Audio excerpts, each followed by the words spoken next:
Good morning, ladies and gentlemen. Welcome to the 16th Asia Pacific Conference on Giftedness. I'm Sunyoung Lee, Professor of the Department of Education and Associate Dean of the College of Education at Seoul National University. I am very honored to be the program chair for the opening ceremony.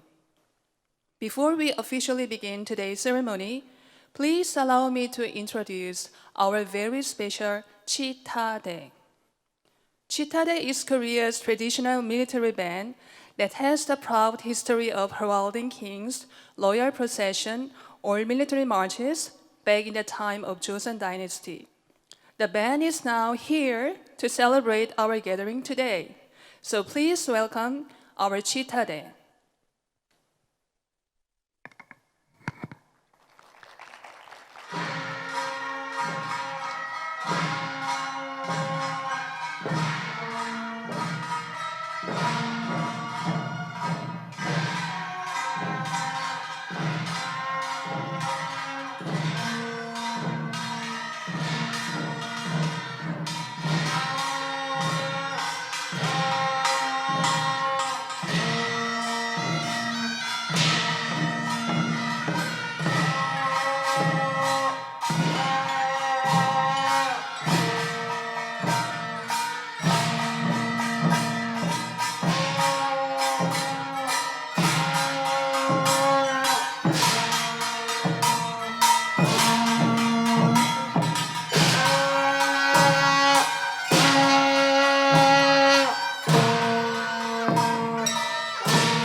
Thank you, Chitade. That was beautiful. Ladies and gentlemen, please give a warm round of applause to our Chitade again. And now it is time for me to officially announce the beginning of the 16th Asia Pacific Conference on Giftedness. Given at this moment, the ceremony is being broadcast in 18 countries, and starting today, 166 research articles from educators and experts in the field of gifted education across the globe will be presented by the end of the conference. I would like to express my sincere gratitude and admiration to all the participants who have made this conference possible by their amazing contributions. In due recognition of your esteemed scholarly effort, some of our special guests have sent their welcome messages.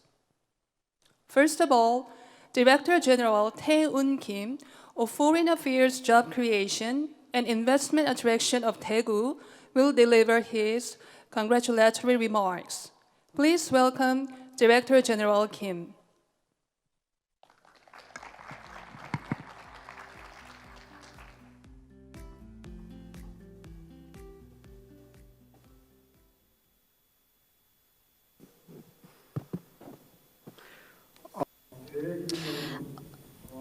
Distinguished guests, I'd like to welcome you to the Asia Pacific Conference on Giftedness.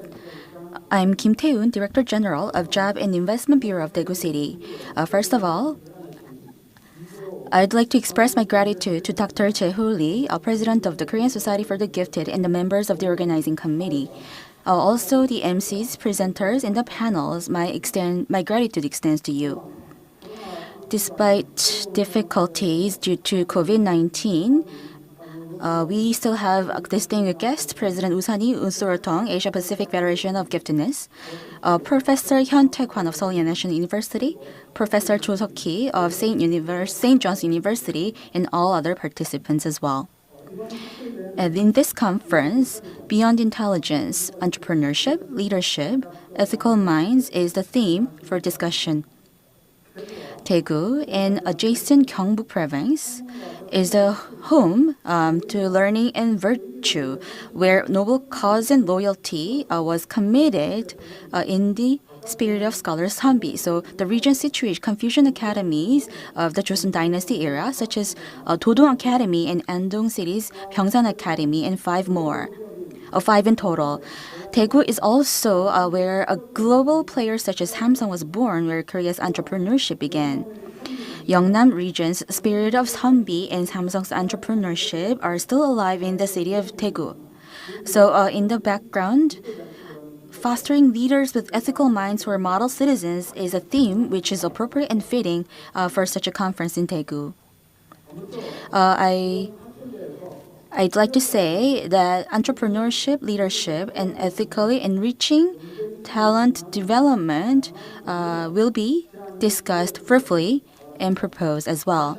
So once again, I'd like to congratulate you on the hosting of the 16th Asia Pacific Conference on Giftedness, and I wish everyone health and happiness. Thank you.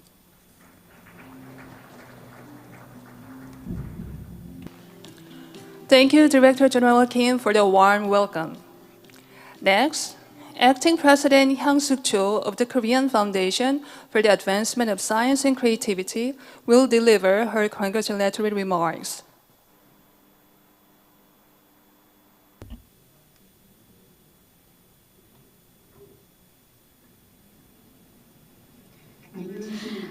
Hello, participants and ladies and gentlemen. I am Acting President Cho Hyang-suk of Korea Foundation of the Advancement of Science and Creativity. I'd like to thank and welcome those who joined the 16th Asia Pacific Conference on Giftedness. This conference was held in 1994, 2004, and this is the third time it is being held in Korea. Modern technology and industry and science technology, AI, IoT, and robotics are converged to create new value. Human life will see a bigger change and innovation. Future generations of science prodigies and their research is very important for the country and humanity. Korea Foundation of Advancement of Science and Creativity is striving to create policies to meet the needs. So we are providing various supports. So GIFT students can experience scientific research through the program, and professional institutions we support. I hope this conference will provide a platform where the future science, talent, education is discussed in a new perspective and fostering cooperation. Thank you. Joe. Next, President Sang Jin-pan of the Korean Educational Development Institute will deliver his congratulatory remarks via recorded video clip.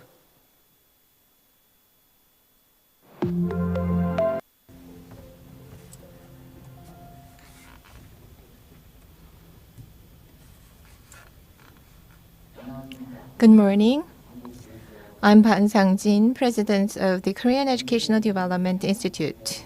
Congratulations on the opening of the 16th APCG, which is held despite the worldwide COVID-19 pandemic with an aim of studying the current status of and creating a new vision of gifted education in the fourth industrial era.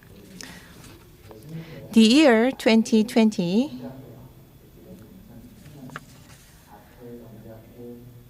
marks the 30th anniversary of the foundation of the Asia-Pacific Federation on Giftedness and the 20th anniversary of the enactment of Korea's Gifted Education Promotion Act.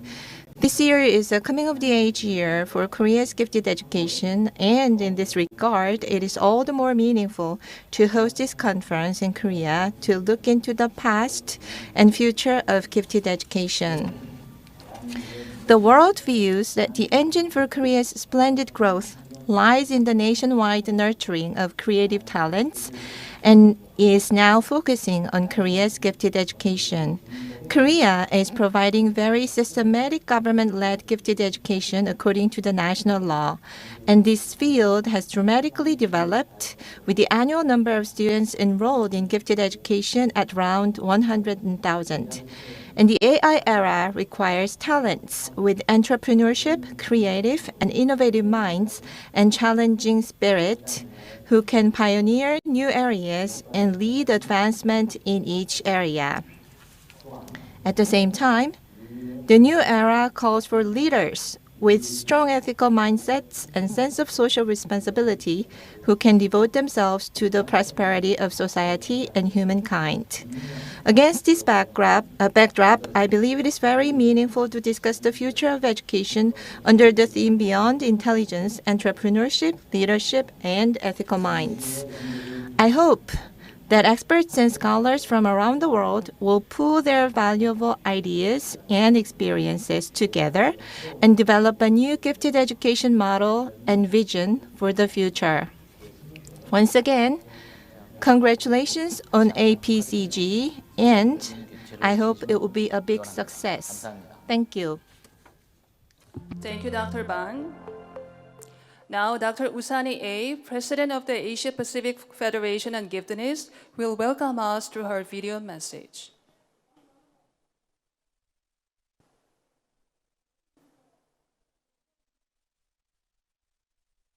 Ladies and gentlemen here in Daegu, Korea, and those who are attending online from other countries around the world, I would like to tell you a story. Our 7th Asia Pacific Conference on Giftedness in Bangkok, Thailand in year 2002, shortly after the tragic events of 9/11 in the US, we decided to make 10 commitments to try our best to nurture good leaders for the future of the world. The 10 commitments become known as the Bangkok Declarations. It was signed by 253 representatives from 63 countries and executive committees of international organizations, including experts and educators in gifted educations. I will tell you the commitments that we made at that time, which we need to revisit now. We vowed to 1. provided opportunities and supportive system for all gifted individuals. 2. Give priority to action for the full and harmonious development of gifted and talented students. 3. Create differentiated educational program in order to fully develop their potential of gifted students. 4. Advocate and mobilize educational support to promote appropriate education for gifted and talented students. 5. Increase knowledge about the needs of gifted persons and improve practices for their education and support. 6. Encourage and support centers, institutions, and associations for the gifted and talented. 7. Enhance the role of family in supporting gifted student development. 8. Adapt and modifies all procedures provided for working with the gifted individuals. 9. Review and revise their appropriate law, regulations, policy, programs, and practice necessary to meet the needs of gifted and talented individuals. And the final one, 10. Mobilize political and other partners, national and international communities to develop and implement plans and programs for meeting the needs of gifted and talented learners. I believe that in year 2020, we must continue to keep these commitments to advance the education and opportunities provided for our gifted and talented learners so that they will make great and good world citizens. At all of our previous conferences, we have presented information from many research studies, share knowledge, and describe best practice. This year, we are faced with the global COVID-19 pandemic, and this has, of course, presented a major obstacle to the physical attendance of participants from other countries at the conference. Nevertheless, we still have access to 164 papers, 51 posters from 13 countries, and hundreds of local participants. This means that we still attempt to keep our 10 commitments for the benefit of all gifted students. Under the new normal COVID mode of operation, the new technology will enable everyone to share their knowledge and experiences to make a better world for children through cross-cultural cooperation.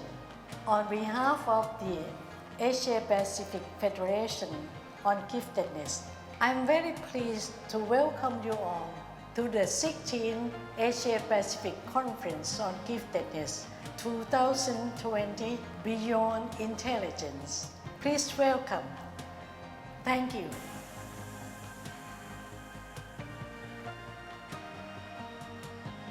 Thank you, Sunny, for your warm and thoughtful remarks.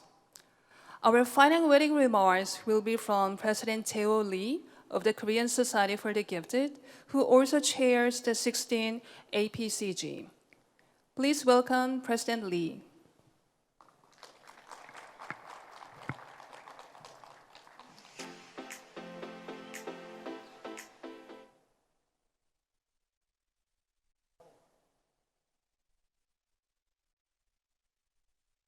On behalf of the Korean Society for the Gifted, KSG, I wholeheartedly welcome all the participants of the Asia Pacific Conference on Giftedness, APCG 2020. The theme of this conference, Beyond Intelligence, Entrepreneurship, Leadership, and Ethical Minds, is critical for the development of our scholars and participants in today's world characterized by the Fourth Industrial Revolution. Contemporary gifted education of the past has shown clear limitations in preparing and developing our youth and our future leaders for a new era brought by the revolution. The gifted people of our time significantly and positively influenced the global community are not only intelligent scientists, engineers, and researchers. They are more than just that. They are entrepreneurs and they are ethical leaders. In order for our society to evaluate from a good society to a great one, we also need another form of revolution that will change the perspectives and concepts of giftedness and gifted education. I have no doubt that APCG 2020 will be the revolutionary event for our participants to discuss the future of giftedness. That is why I believe anyone interested in the potential development of gifted education should not miss this event, because the role of gifted education will become critical in a rapidly changing society of today.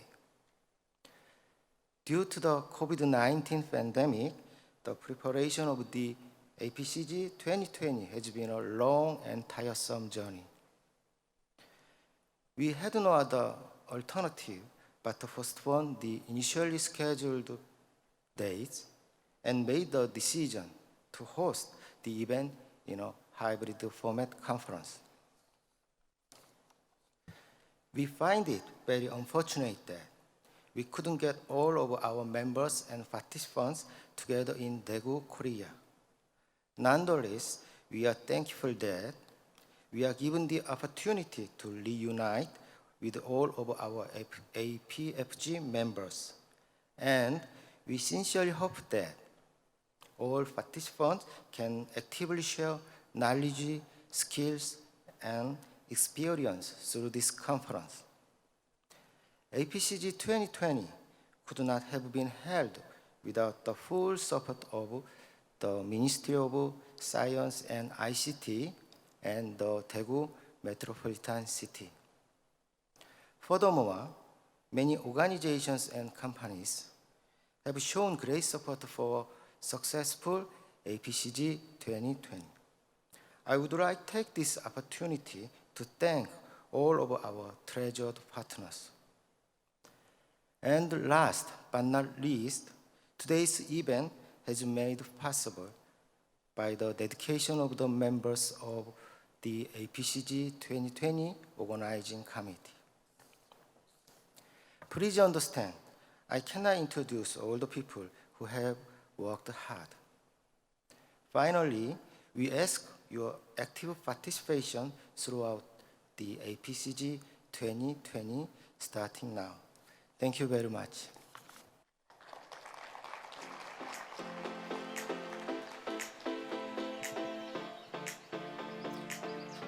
Thank you, President Lee, for your heartfelt welcoming remarks. Now it's time for me to turn the podium over to Professor Eun-jung Park, and she will introduce today's keynote speakers. Once again, welcome to APCG and enjoy the conference. Thank you very much.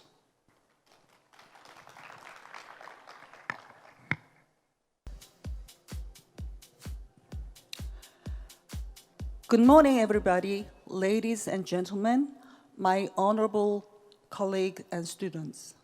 My name is Eun-jung Park.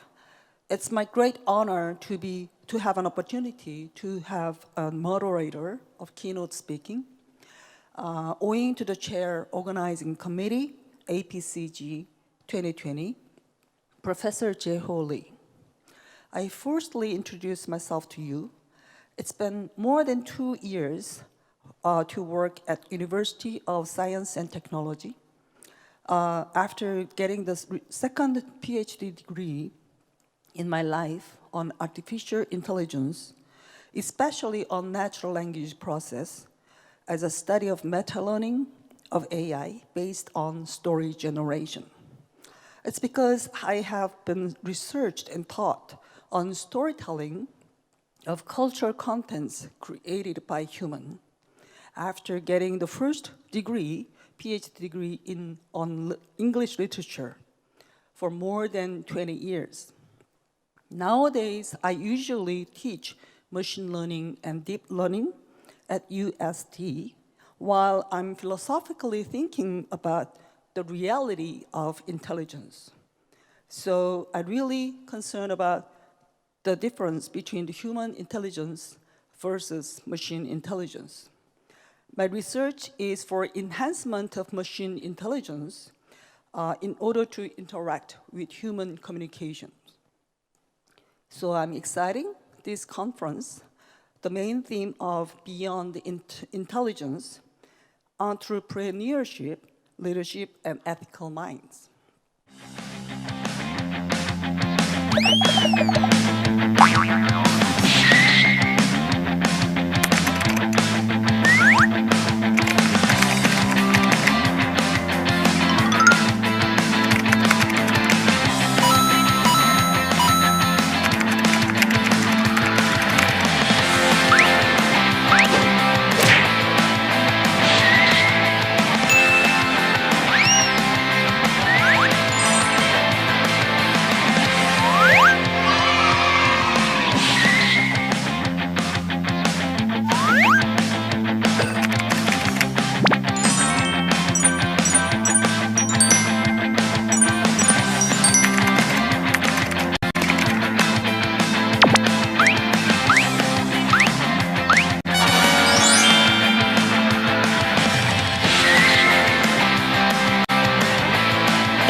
Now, let's begin to invite our distinguished keynote speaker, Professor Taekwon Hyun at Seoul National University since 1997, and the director of Center for Nanoparticle Research of Institute for Basic Science since 2012.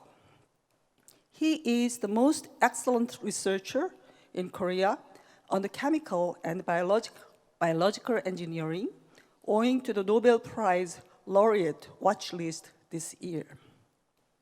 His research is focused on the synthesis and applications of uniform-sized nanoparticles and related to nanostructured materials to biomedicine and green energy.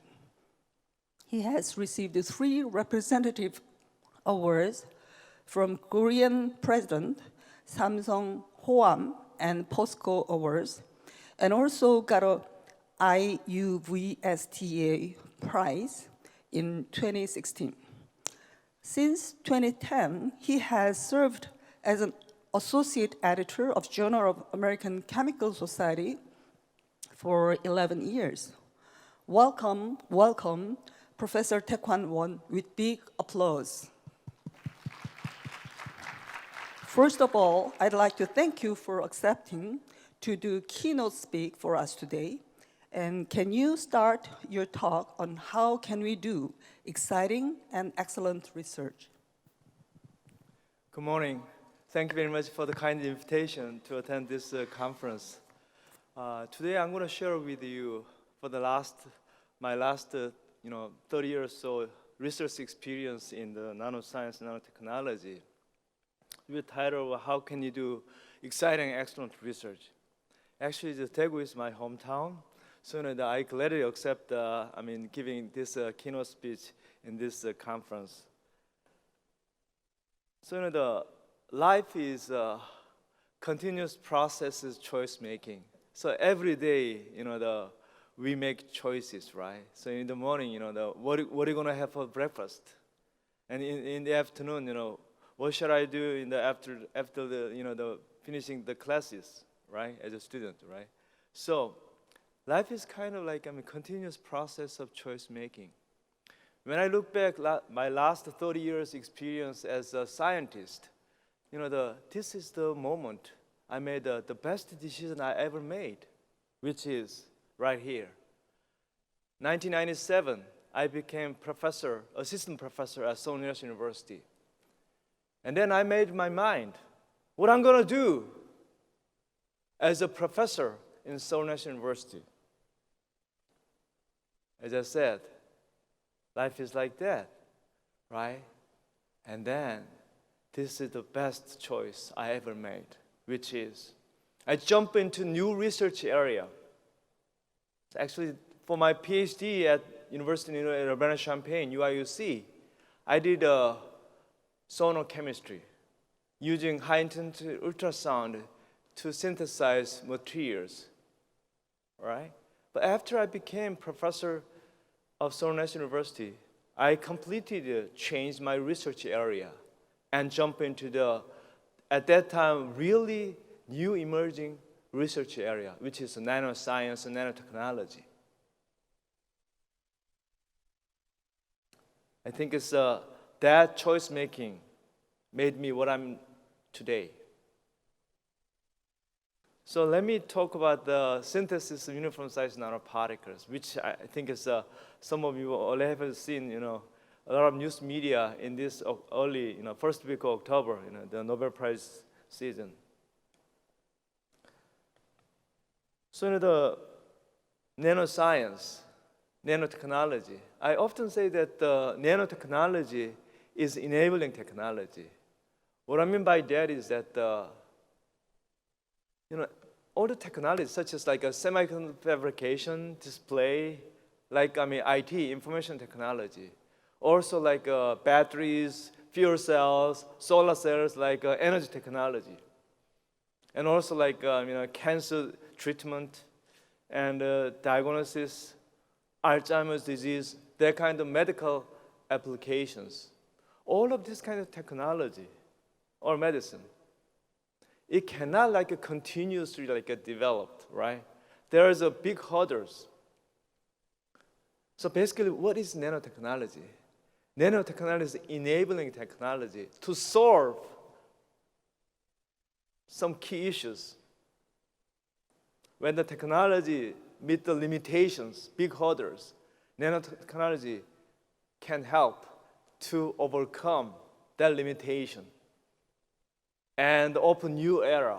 That kind of thing is basically what nanotechnology and nanoscience does, all right? So, in order to that kind of nanoscience and technology apply to IT or energy areas or medicine, you need some kind of material. One of the key materials is nanoparticles.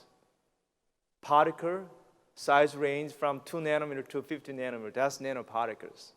Nanoparticles can be applied to different areas, such as as I will discuss later on, is making television, quantum dot enhanced television, and also MRI contrast agent for the in medical diagnosis, and also solar cells.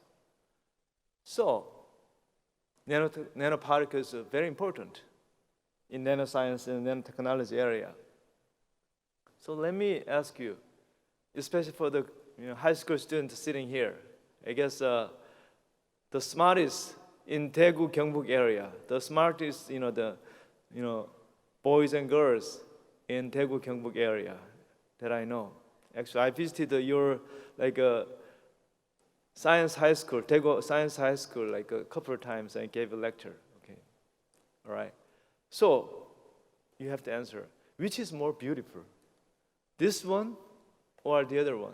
Which is more beautiful? Obviously, well aligned. I don't know, you can see that, well aligned, uniform size nanoparticle, uniform size particle looks much beautiful, right? Right? So, first, making uniform size particle looks beautiful, right? But why actually making uniform sized particles, nanoparticles important? Probably the most frequently studied, most intensively studied nanomaterial should be this semiconductor nanocrystals, also called as quantum dots. All right? Such as like in this case, 2,6 compound semiconductor cadmium selenide nanoparticles. Here, one beautiful thing about nanoscience is that actually there's a unique properties which you cannot see in bulk size. When I say bulk size, it's a size big enough so that you can see in your eye. When the size becomes really small, there's a very exciting new property emerges. Okay? And this is one representative example. Okay, cadmium selenide. All right, cadmium selenide nanoparticles. So when you change the particle size from 6.3 nanometer down to 2.5 nanometer, one of the most important characteristics of a semiconductor is band gap energy. On top of that, I don't think this point will work. Okay, so as you can see, by changing particle size from 6.3 nanometer down to 2.5 nanometer, the most important characteristic of semiconductors, which is band gap energy, you can tune band gap energy by changing the size. So as the particle size gets smaller, band gap energy increases. After making nanoparticles, when you shine UV light, fluorescence coming out, light emission, fluorescence coming out. That fluorescence color is determined by band gap energy. So what I'm trying to say here is that simply by changing the particle size, you can tune the color of photoluminescence, fluorescence. So likewise here, when you make a large 6.3 nanometer size particles, it gives a LED light. It emits the LED light. When you make a smaller particle around the 3.5 nanometer, it gives green light. When you make very tiny 2.5 nanometer size CDSC nanoparticles, it's going to generate blue light. So as I will elaborate later, this is basis for the quantum dot enhanced television set made by Samsung. So as somebody already introduced, Samsung started from here in Daegu.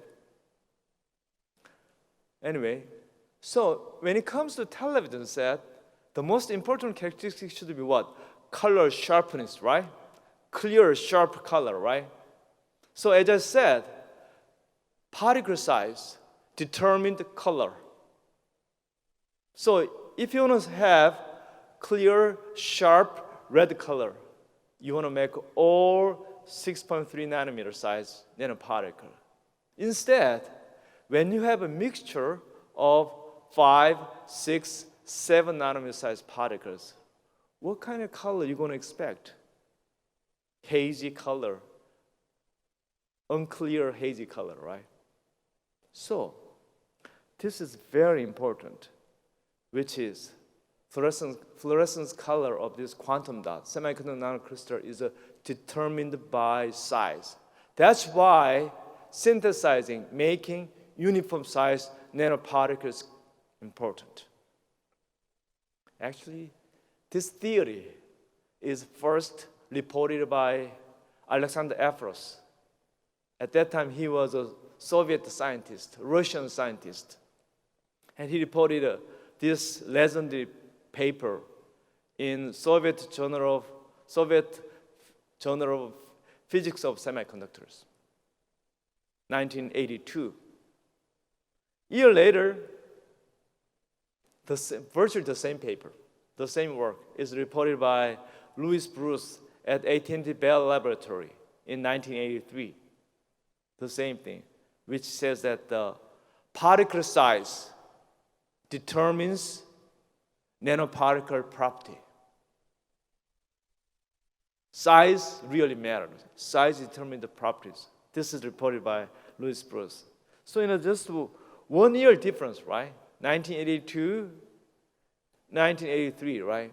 Actually, the Professor Lou Bruce, now at Columbia University in New York City, he received all the prizes, including Kavli Prize, first Kavli Prize in nanoscience, except the Nobel Prize. The only prize he left for him is Nobel Prize. He got all the prize. I often say that this is actually my motto, okay?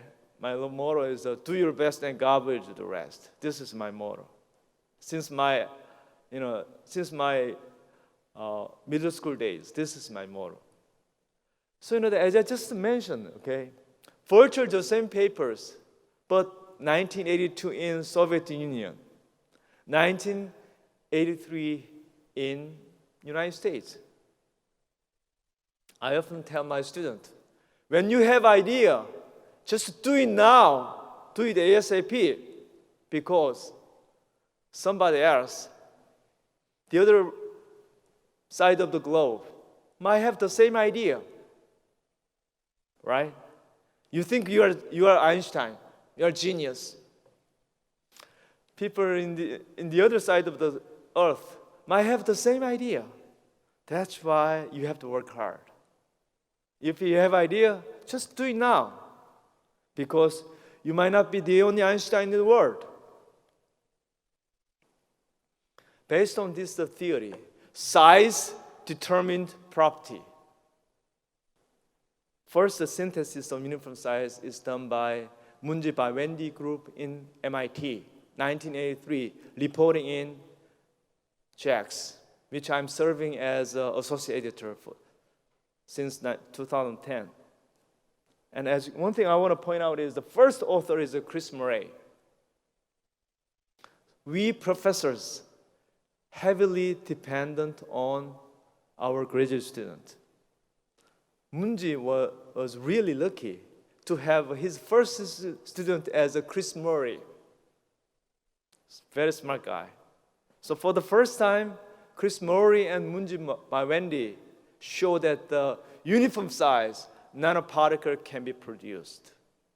After Chris got his PhD under Munji Wendy, and he became researcher at IBM T.J. Watson Research Center.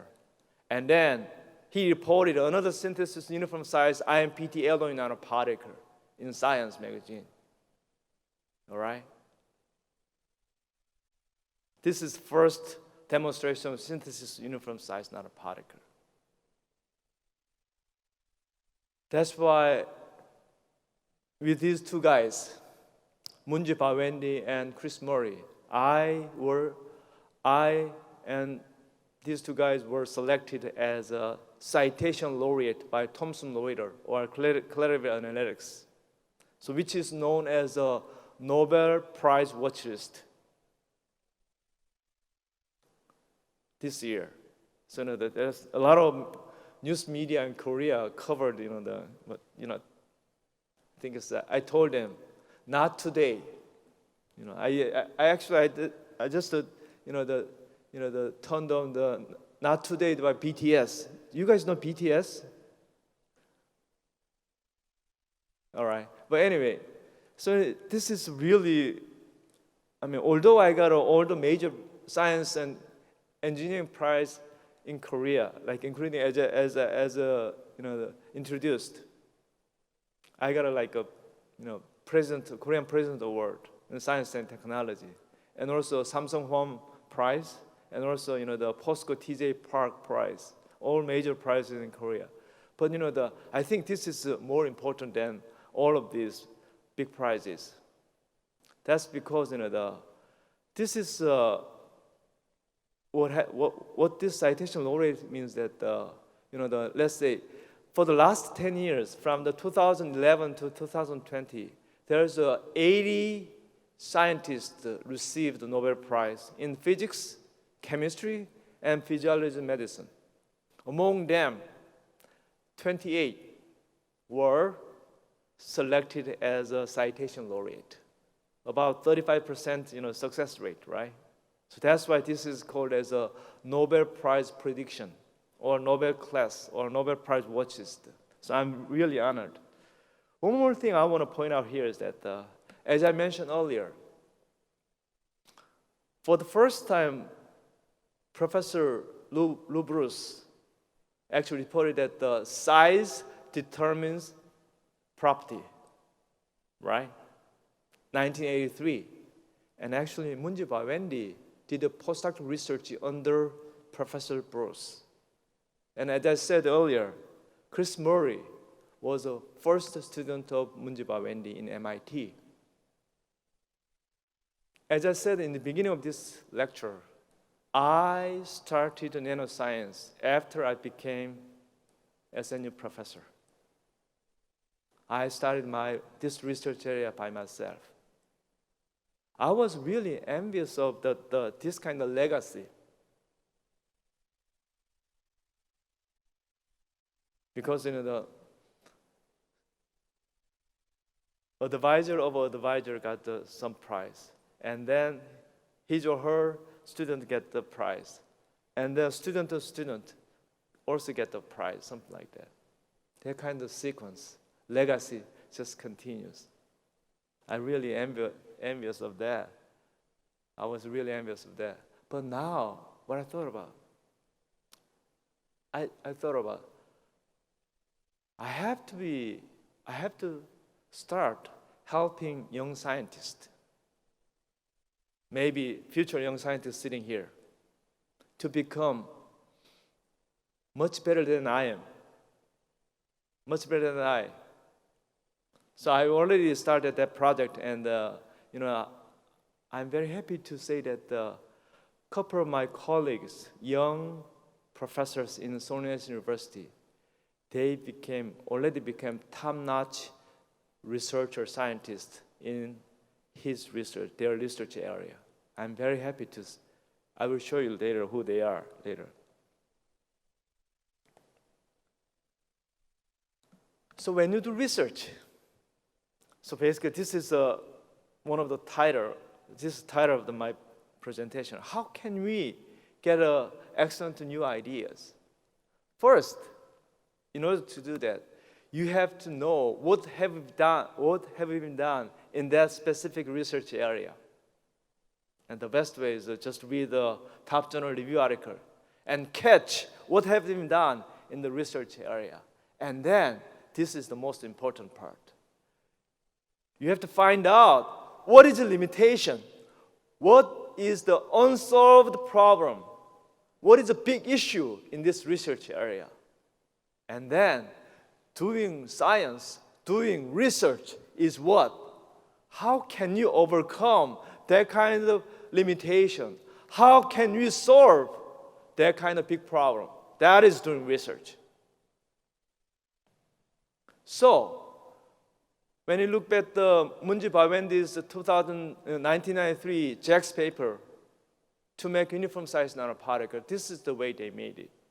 Into hot surfactant solution, you inject precursor to generate uniform size nanoparticle. But unfortunately, they couldn't get uniform size nanoparticle directly. Instead, they get a little bit polydused particles, mixture of different size particles. And then they have to select, they have to sort it out to get uniform size nanoparticle. As you might imagine, nano is very small size. 1 nanometer is a 10 to the minus 9th nanometer. Very small size, right? So the sorting out mixture of the 6, 8, 10, 11 nanometer size particles, picking up, sorting out is not easy. That's why, although MIT group, IBM group, could synthesize uniform size nanoparticle, they can only get tiny milligram scale of the product. This is the limitation. So how we solve this problem? This is the TM image we first got about 20 years ago. This is my happiest moment in my life. This is one of my happiest moments. The happiest moment as a scientist. When my student, Jongnam Park, who is now professor at UNIST in Ulsan, when he brought this TM images to me, I was shocked. I asked 3 times to Jongnam, hey, Jongnam, did you actually make this uniform size nanoparticle without size sorting process? Did you make it really directly? He said, yes, teacher. You sure? Yes, teacher. I repeated it several times. I got consistently this kind of uniform size nanoparticle directly. Actually, this process is really simple. We mix up all the surfactant, solvent, and precursor together in solvent, and slowly heating up from room temperature to the boiling point of solvent, around 300 degrees Celsius. And for the first time, we could synthesize this uniform size nanoparticle directly without size selection, size sorting process. That we reported in 2001 JACS paper. This paper is over 1,700 times cited, one of the top cited paper in chemistry area. And this is one of the reasons I became JACS editor, the top journal in chemistry area in 2010. But this problem, although we could get uniform size nanoparticle directly, there is some issue. There is some limitation here, which is using iron pentacarbonyl. As you might know, CO is toxic. And also containing iron is even more toxic and very expensive. So what we tried to do was how can you synthesize using the cheaper precursor and less expensive and also safe. And then 2004 in Nature Materials, we reported a uniform size nanoparticle can be produced in large quantity and using very cheap and environment friendly, non-toxic iron chloride as a starting material. And we could make tens of grams. As I mentioned earlier, MIT IBM process only can produce milligram scale. Now we can synthesize tens of grams using cheap and non-toxic precursor. This paper is cited many, many times, over 3,000 times as of today. And this was covered in CNN News and selected the most highly cited paper in the material science and engineering area. And later, 2 patent sets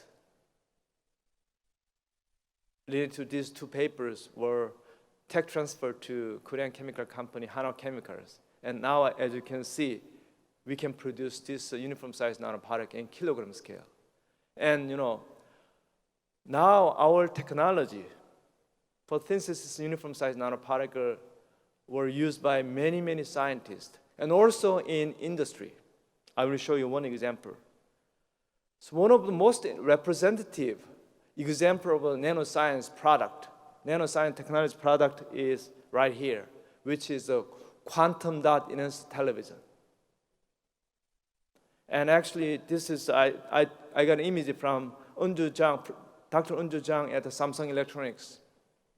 So as you can see, Samsung is making QLED television based on quantum dot, semiconductor nanocrystal. In order to make a quantum dot television, enhanced television, you should have a quantum dot, large quantity of quantum dot, which is actually they are using indium phosphide, zinc sulfide in nanocrystals. Okay, And then, in order to do that, you have to make a large quantity. First paper reporting this indium phosphide zinc sulfide nanocrystal is by Peter Reyes, reported in JACS 2008. As you can see, reference of this paper clearly said that the two papers by our group. So, in order to make uniform size nanoparticle, they have to use our synthetic method. Okay? I think I ran out of time and I have to skip this part and just direct to the last part of my presentation. So in the history, there's a several year of miracle, annus mirabilis. 1905 is year of miracle. That's because Einstein reported 4 papers, 4 legendary papers, including Nobel Prize winning photoelectronic effect and special relativity, and also famous equation E equal mc square, and also Brownian motion. 4 these legend papers published in 1 year by Einstein. This year is annus mirabilis for me, because I published Nature as a cover article in 14th of January. 2 days later, I also reported Nature material that new, cheap, and the very active, the H2O2 formation catalyst. And mid-February, I reported in the Nature Nanotechnology that the epilepsy monitoring sensor using the potassium nanosensor. And later, April, as a science cover, we reported, Jong-won Park reported in science cover on the nanoparticle structural characterization. But there's one big difference. Here in the 1905 Einstein's 4 paper, there's only one single author, Albert Einstein only.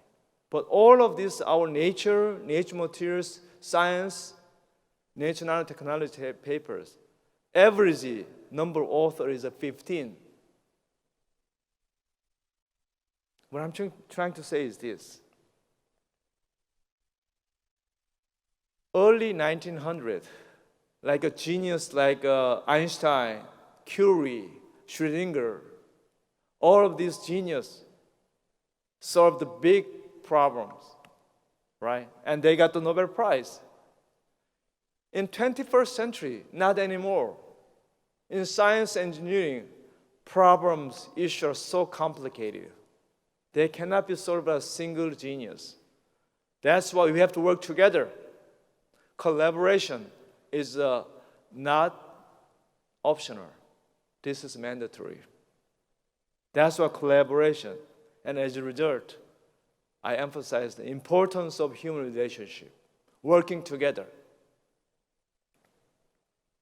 So our group motto is like that. Think hard to get a new research idea and work hard. Not by yourself, you have to work together and then enjoy your life, all right? With that, I have to first thank all of my students and scientists in my research group. And I also have to thank my former students, our alumni. And also, as I mentioned just before, I have to thank all of my collaborators. Without these excellent collaborators, I couldn't do any of this kind of research. And also, generous funding from Korean government through IBS program. With that, thank you very much for your kind attention. Thank you.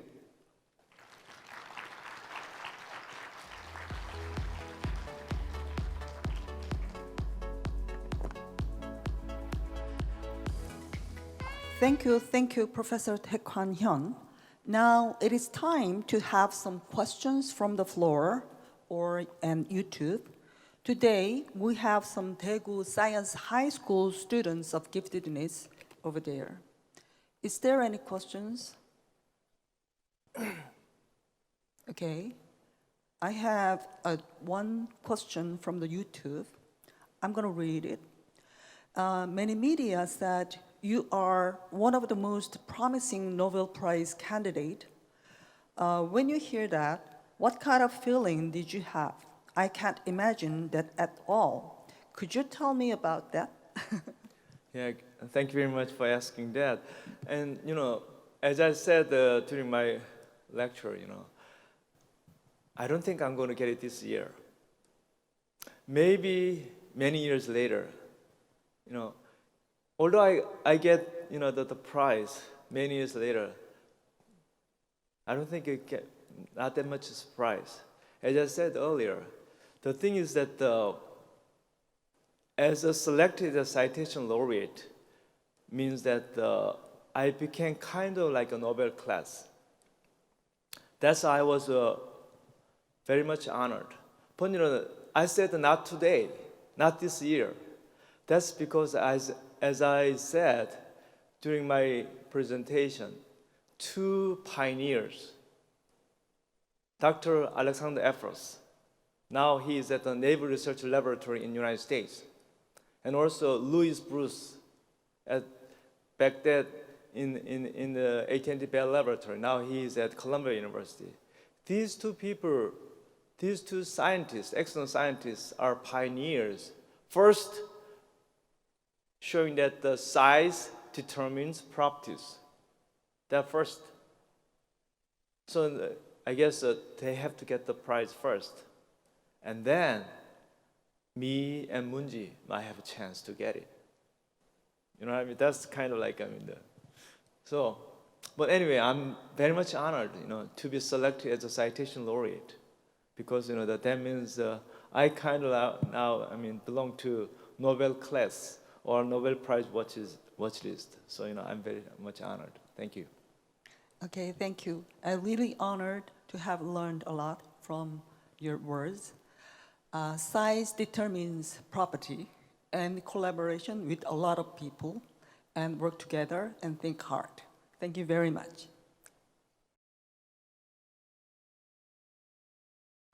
Our next honorable distinguished keynote speaker will be Professor Seok-Hee Cho.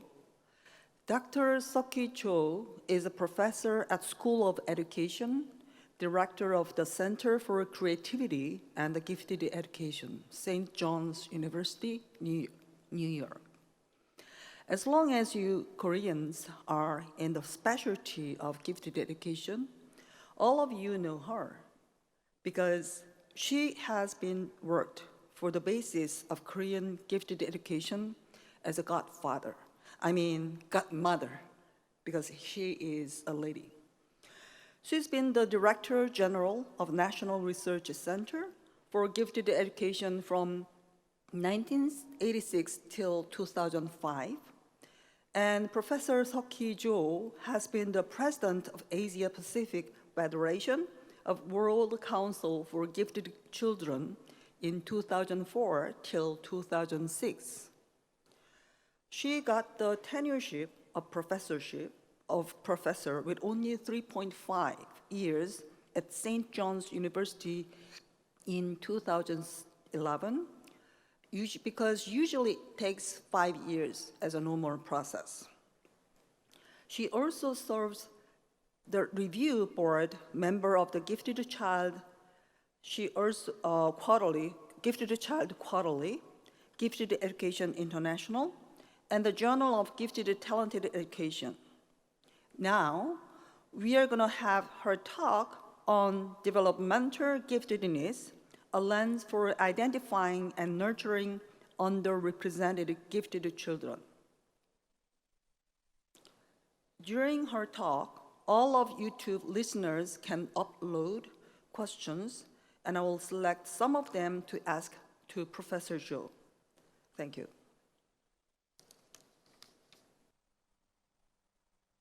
Ladies and gentlemen, and my dear colleagues, I'm happy to present at this Asia Pacific Conference on Giftedness about my research studies that I have been conducting in US. And it is more about identifying and educating the underrepresented gifted students. Let me share my screen and continue my presentation. Okay. The 21st century society increasingly rewards highly skilled and highly educated workers. By helping these underrepresented gifted, we should be able to improve the lives of low-income high achievers, to maintain social mobility of low-income families and the strengths of our economy and society as a whole, and to unleash the potential of literally millions of young people who could be making great contributions to our communities and country. In this presentation, the concept of developmental giftedness, excellence gap, possible causes of weaknesses, concept of motivation, how to use motivation theories to increase the underrepresented students' motivation. I used a RED model to create an alternative gifted program for gifted English learners with the support of the USDO's JAVIS grant since 2010 until now. These three different pictures show different approaches to gifted education and to the issues of underrepresented gifted students. First picture is to place all students to gifted education program for equality. Second picture is not to provide a challenging program to high achieving gifted students since they are already doing very well. Unfortunately, then some of them may lose motivation and their achievement will gradually decline. Third picture is to create a system through which all individuals can develop their potential to the maximum. So, what kind of system will bring justice to our underrepresented gifted students? This graph shows 4 different academic developmental patterns of gifted children: full bloomer, good achiever, late bloomer, fade away. Where did I get this academic developmental patterns? Unlike belief of some people, giftedness is not stone dead, but it is organic and changes responding to the environment. From our study in 1987 and 2003 in Korea, we found 4 different developmental patterns of gifted individuals.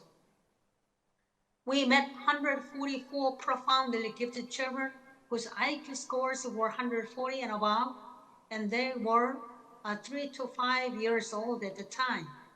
And out of them, only 89 could be tracked down as young adults. Unfortunately, we found those from low-income families were found to be fadeaways, with a few exceptions.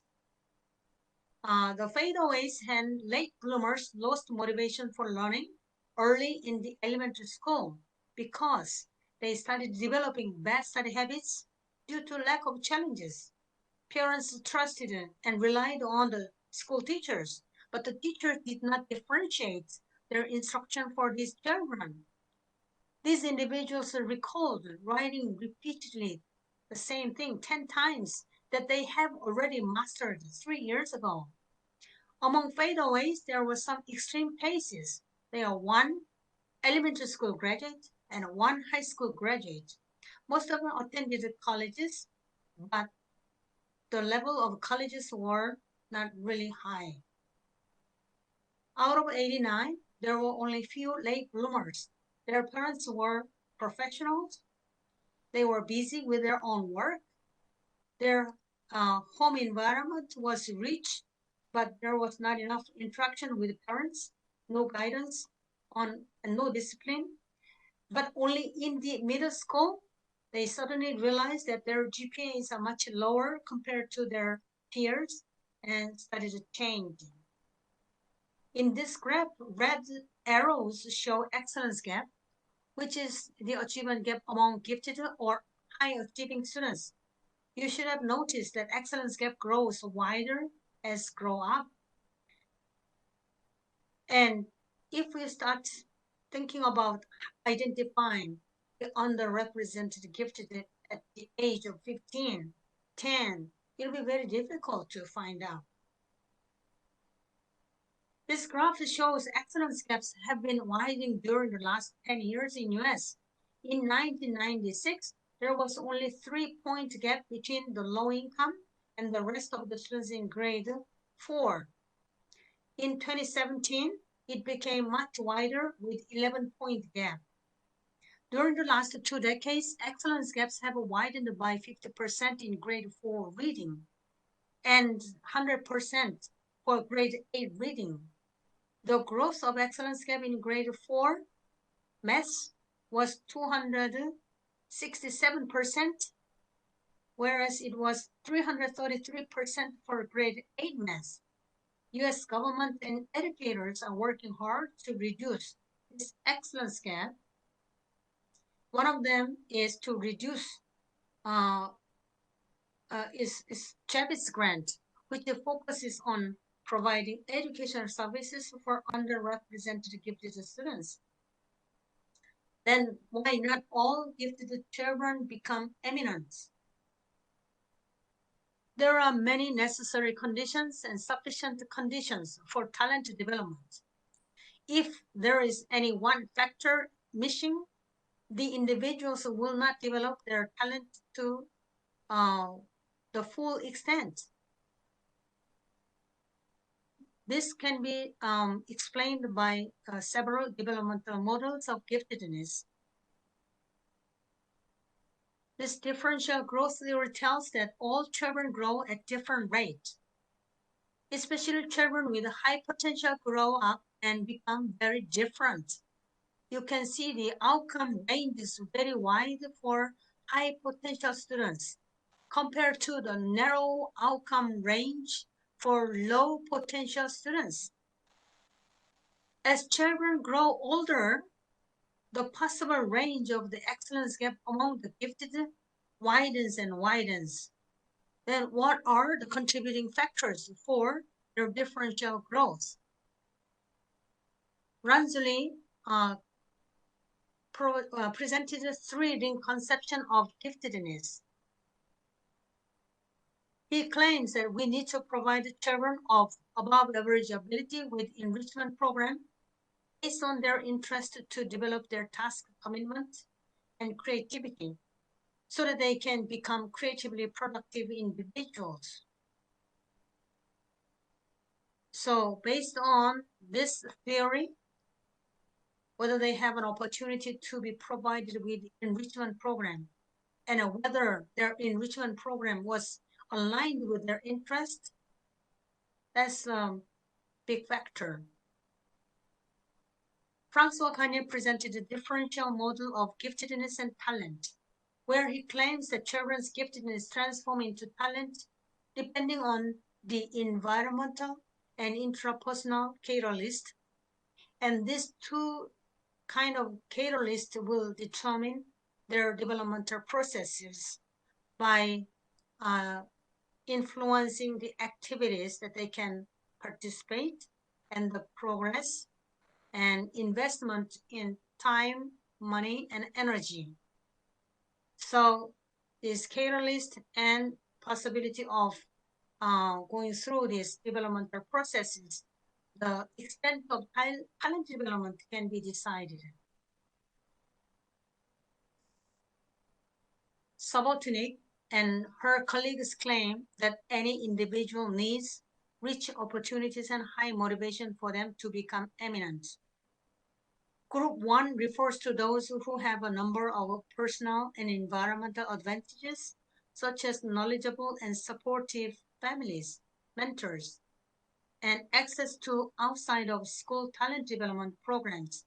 As they are also motivated to take advantage of those opportunities, they are the most likely group to achieve at high levels and attain eminence. Individuals in group 4 are the greatest challenge to the society. They are worthy of investment in opportunity, but it is not clear or certain whether their motivation may develop with that opportunities. So for students with low motivation, rich opportunities alone will not bring in high achievement.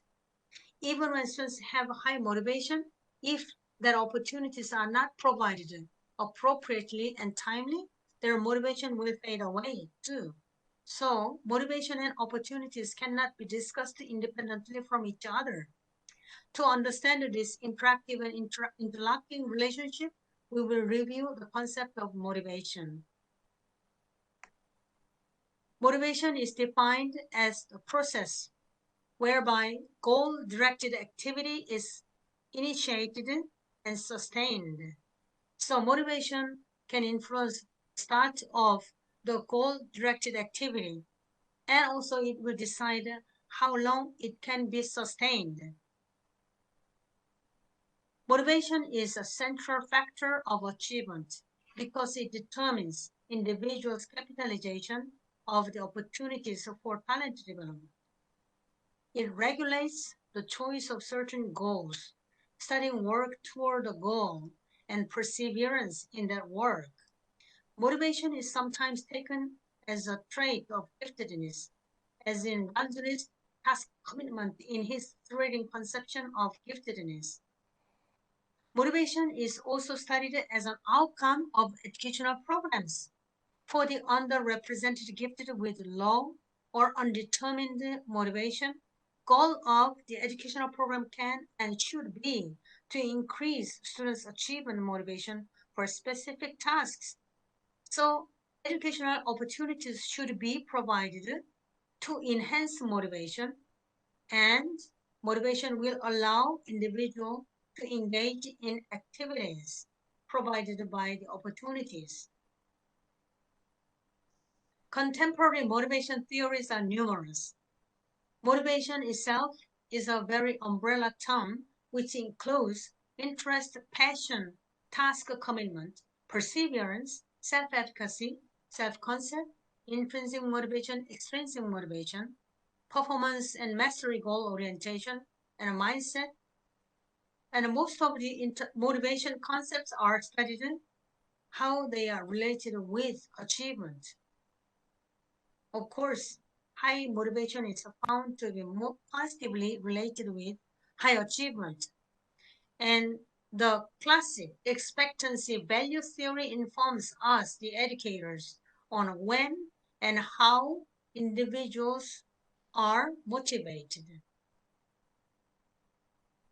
Several researchers, including Eccles and Graham, have presented the motivation in dual-level view, which is so succinct and summarized into two questions of can I and do I want to? Can I is related to expectancy, which includes such as self-efficacy and self-concept.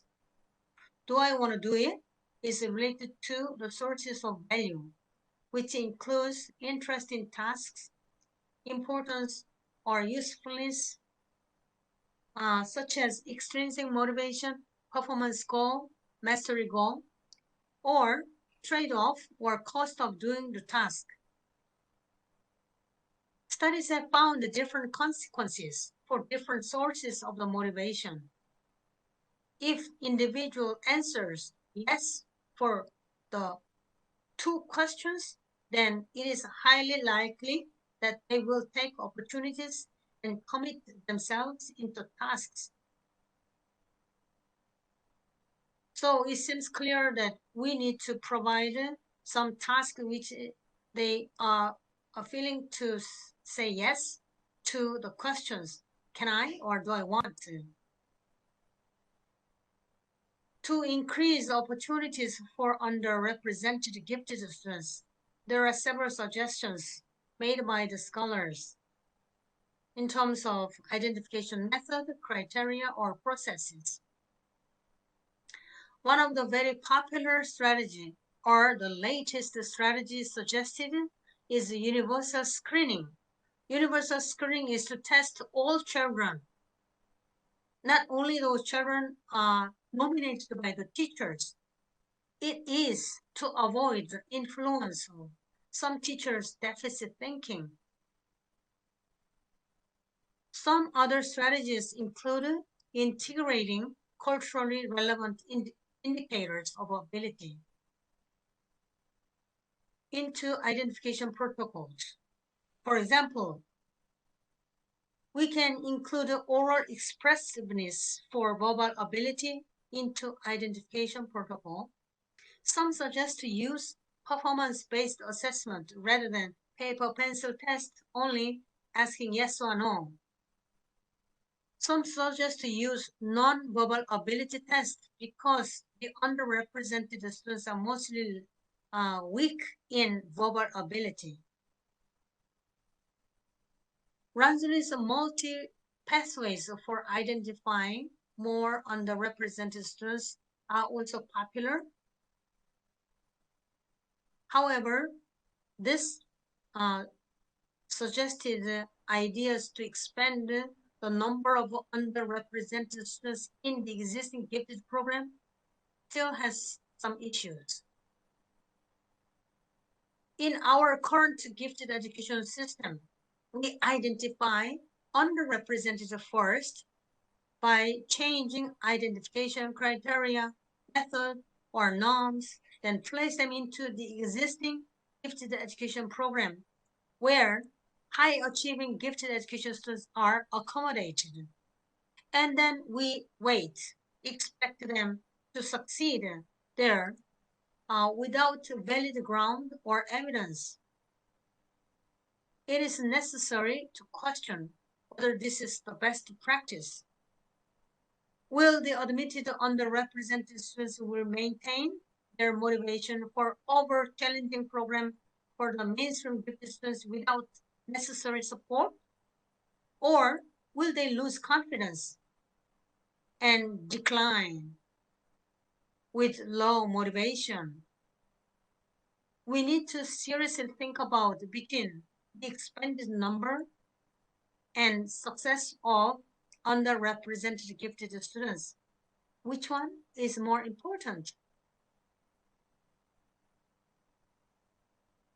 So how can and then should we help the underrepresented gifted students? I thought RED can help.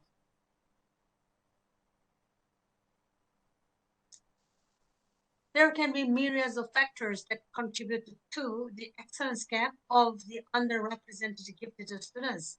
It can be simplified into 3 factors: economic poverty, lack of information, and weak traits. The underrepresented gifted students might have had limited exposure to intellectual stimuli when young. This lack of intellectual stimuli could be responsible for them to get lower total intelligence test scores, especially verbal intelligence test scores. And lack of exposure to learning experiences or intellectual stimuli could have been caused by economic poverty, ineffective child care by parents, or parents' low value on education, or parents' awareness on the right of education, or parents' disregard for knowledge and skills, lack of verbal interaction between the child and the parents, or provision of inappropriate information to child questions, or parents' low value on social success. In results, the underrepresented gifted students share common weaknesses in verbal expression, finding causal relationship, abstract problem solving, and persistence. Motivation of the underrepresented gifted can be enhanced and maintained by modifying classroom practices. RED is an acronym of recognition, expectation, and differentiation that stands for the 3 most compelling components that have an impact on student achievement motivation. It can facilitate the talent development of underrepresented gifted individuals by recognizing and expecting high and following up with a differentiated program. Recognition of students' strengths is related to both expectancy and value. Recognition can occur, or students can experience RED externally and through self-discoveries. When they are selected for challenging programs, or when they participate and win in the competitions, they will experience recognition. Teachers can also use criterion referenced evaluation to recognize individual students' strengths and provide feedback on their works in relation with the standards.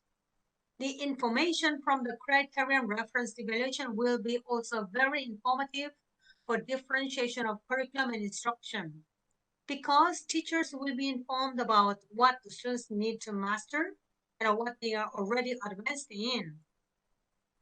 Recognition and rewards are generally viewed as extrinsic motivators, but recognition and rewards for their efforts and improvement in comparison with their learning goals or with their starting point, but with their classmates, will develop their intrinsic motivation.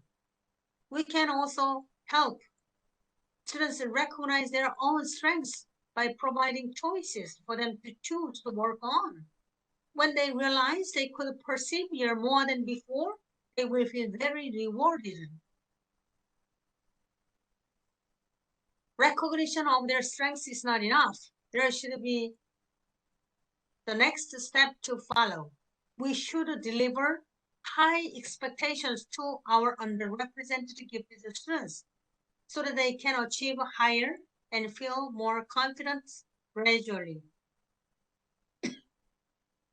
Deficit thinking for the underrepresented gifted students is prevalent among educators and community members. Deficit thinking is from a bias that the underrepresented cannot do well because they do not have the strengths. So teachers and community members do not have high expectation. Review on the relationship between teacher expectations and student achievement found that teacher expectations and accompanying behaviors have a very real effect on student performance, accounting for 5–10% of achievement outcomes. Communicating low expectations has more power to limit students' achievement, and communicating high expectations has to raise student performance. Younger children are more susceptible to expectance effects than are older children. Long Mitchell found some teachers treat students with low expectation and inhibits students' growth. For example, teachers with low expectation expose them to less learning material and material that is less interesting, giving them less time to respond to questions and communicate less warmth and affection to them. It is necessary to challenge the underrepresented gifted with high expectation from parents and teachers. Classroom environment with high expectation for the underrepresented gifted should provide rich learning materials, resources, and services. We should encourage them to enjoy challenges as much as they can, rather than protecting them from failures. Differentiation is critical for the underrepresented gifted students to feel, yes, I can, and yes, I want. Differentiation is a process for teachers to enhance the match between learners' unique learning needs and various curriculum components. The underrepresented needs support and challenge at the same time. Support for limited vocabulary, inexperienced skills, and lack of intense practice habits. We can provide challenges for their fluency and flexibility, and then real-life problem solving. Through differentiation, students should be able to have more choices, which will contribute to increased expectancy and value of engaging in certain tasks. Differentiation can be made at various levels, such as institutions, for example, gifted schools, gifted class, and gifted education center. To provide tasks of optimum learning experience in the classroom, teachers can differentiate contents, teaching method, learning activities, and student products in terms of complexity, depth, pacing, and breadth. Providing diverse options in terms of topics, method, and products, or providing open-ended tasks where students can choose issues, method, or form of products, it will allow students to pursue their interested topics or domain. Here I want to suggest an alternative for the current practices. It is to create diverse gifted education programs reflecting diverse needs of each group of individuals by schools or community. How can we help diverse gifted individuals to be highly motivated and take opportunities to facilitate their talent development to the maximum? There are diverse gifted students groups, such as special education needs, gifted students living in remote villages, gifted from multicultural families, gifted English learners, talented in STEM, music, sports, or arts. One thing to make clear is that these individuals should have high potential in the beginning. Instead of adding underrepresented to existing program, we need to provide a differentiated program with optimum challenges and support for each group of students in the school or community. Each different group will need different experiences in terms of contents and levels of challenges and support. In this way, many more students can have the optimum learning environment. Especially with AI technology, it should be possible to create many diverse gifted education programs for different groups of gifted and talented students based on the needs of the community or groups of students. In each program, students' strengths and weaknesses can be recognized better and expect them high with optimally differentiated programs, so that each individual can develop their potential to the maximum. So the underrepresented students in this kind of program can develop their knowledge and skills and the perseverance, and then they can eventually join the mainstream gifted education program. So the diverse gifted program for each group can be used as a bridge program or preparatory program for joining the mainstream gifted program. Through two of my Javits grant project, Project Hope and Project Bridge, we have created a program and accommodated mathematically talented young gifted English learners. We recognized their mathematical talent. We expected a high and provided a challenging mathematics program. We differentiated even in the program with Think Beyond the Card for advanced learners and hint cards for struggling learners and language scaffolding for all gifted English learners. Project Hope created a program based on the needs of the young gifted English learners in grade 3 and follow them up for 3 years until they complete grade 5. We selected M-Cube program as a base math curriculum. It is enriched and advanced math program for gifted students. Project Hope team integrated language and instructional scaffolding to support the weaknesses of English learners. Project Hope students received a certificate of completion of the Hope program at the end of grade 5. Project Bridge is an extension of Project Hope and is still going on. And the Project Hope was for children in grade 3 to 5, and the Project Bridge is for children in grade K to 2. It is also the Javits Grant project, and we provided challenging math program and instructional scaffolding for nurturing math talent of promising gifted elves.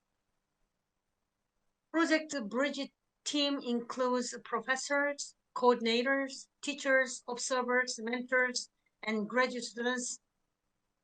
After 13 schools in New York City and Long Island participate in the Project Bridge currently.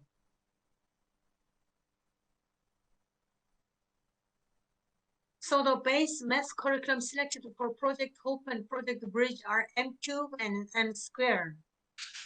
M-Cube means mentoring young mathematicians, M-Square, mentoring mathematical minds. They are developed by Dr. Gavin, Dr. Casa, Dr. Sheffield, and some more at the University of Connecticut and also University of Kansas.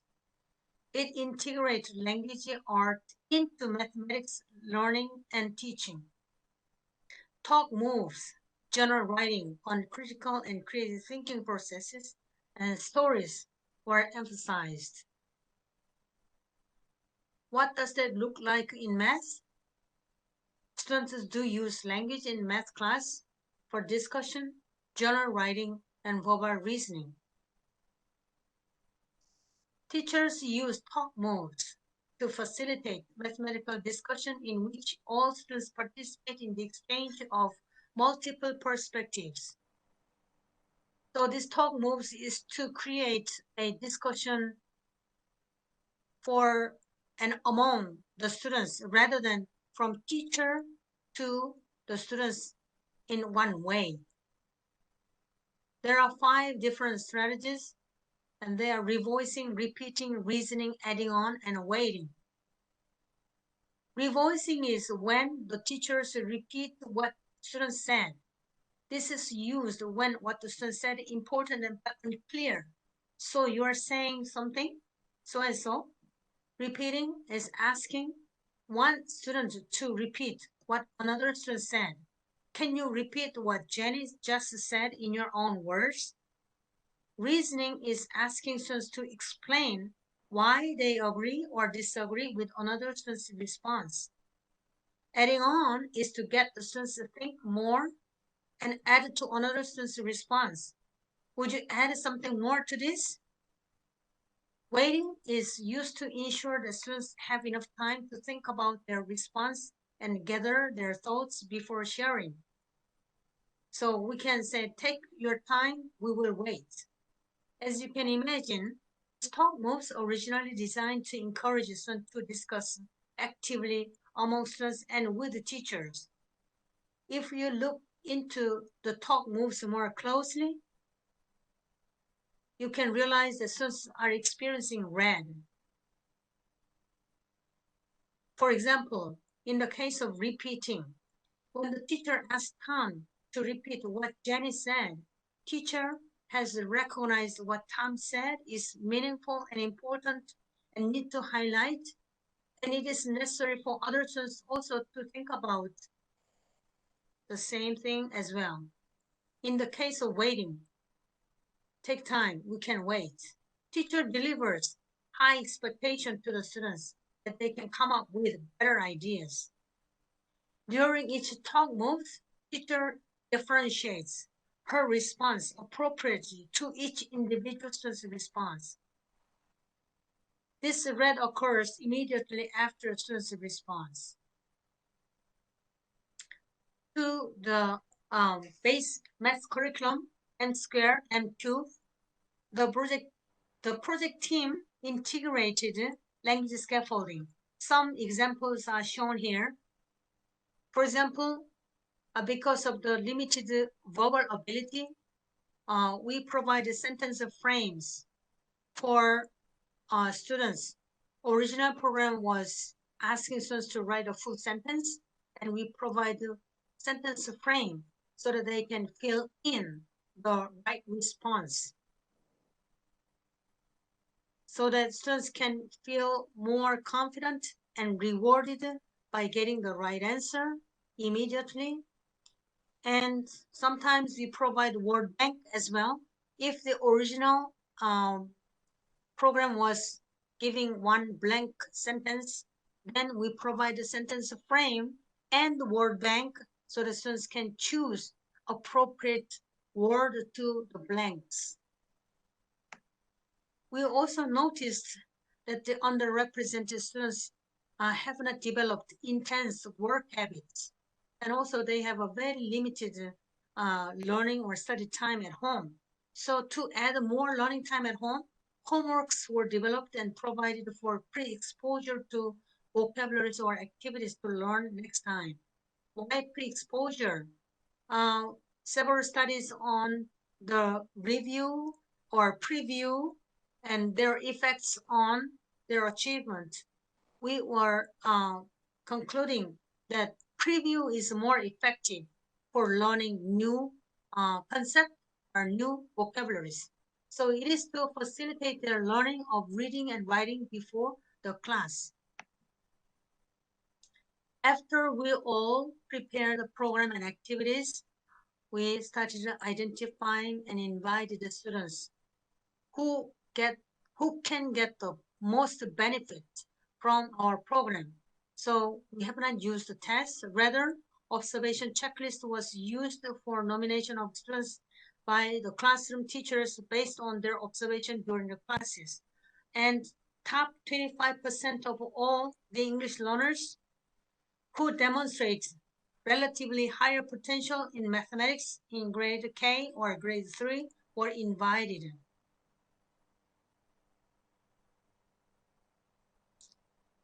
When we contacted the principals for their participation in the project, they expressed a great concern that these children in grade K are too young to stay focused after long school day, and they may not learn anything rather than just staying in the class. And we also want to so clear whether they are true or not. So we want you to have an observation of their motivational level and compare their motivation level during the regular school hours and after school hours and before and after the program implementation. So the observations were made in both regular math classes and the project bridge after school classes on the same days. Students were observed during the first 3 sessions and the last 3 sessions out of 24 sessions in total. Observers documented one observation per student for 10 minutes during 1 hour class session. 4 observers were trained on the determining motivation level and behavioral categories. Inter-rater reliabilities were high. Each observer observed 1 student during that observation period because we wanted to focus on just 1 student for each individual observer. Student class behavior was observed and recorded every 3 minutes. Recorded were motivation level and the behavior category. If students' behaviors were not found from the exemplary behaviors, then their behaviors were described. Students showed much higher motivation while learning mathematics in the bridge class during the after-school hours than during the regular school hours. So it was surprising. It was contrary to the principal's concerns that these young kids cannot stay focused during these after-school hours. So we were so happy. When their motivational level was compared among the bridge class students during the after-school hours, all students' motivation levels showed increase in motivation from pre to post observations. And what we found interesting was motivation of students with a high proficiency in maths increased regardless of their proficiency in English. One special finding was that those with low proficiency both in math and English, they were most motivated from the beginning to the end. And students with low proficiency in maths and high proficiency in English showed the least increase in motivation. We have also tried to examine the students' increase in math creative problem solving from grade 3 to grade 5. So we have examined them 4 times from the beginning of the program and then at the end of each of 3 years. Their improvement was compared, and it was also found that intervention class students showed more significant improvement than comparison students. They sustained their higher achievement throughout the 3 years and much more improvement in the last year at the P level of 0.05. Project Bridge also have examined the students' gains in mathematical reasoning, in measurement, and geometry.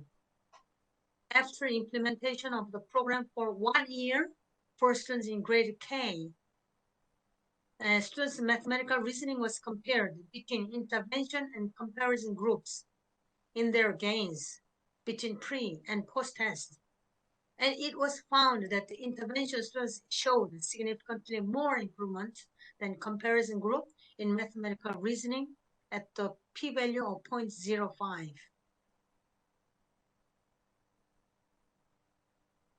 Through this Project Hope and Project Bridges, we found students experienced RED at two different levels, first at the macro level and then another micro level.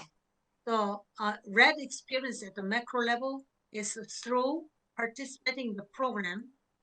Students felt that their strengths were recognized when they started participating in the program. And with advanced mathematics program, and a message of high expectation was delivered.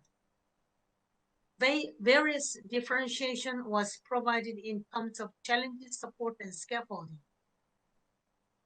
RED at the micro level was experienced during the class discussion. Students experienced RED at the micro level, and their responses were recognized. They were expected to think at a higher level. Teachers differentiated based on students' responses. Through our interview with the teachers, we found the followings. Mostly they felt safe and rewarded. They could maintain their motivation high due to various differentiation. Teachers responded to our interview questions that students felt very comfortable in homogeneous grouping environment. If they were in the regular classes, their chances for expressing their ideas verbally could have been deprived by other regular native speakers. And their teachers may not be able to wait for them to express their ideas. And so while they are only with the English learners, then they felt more comfortable and safe.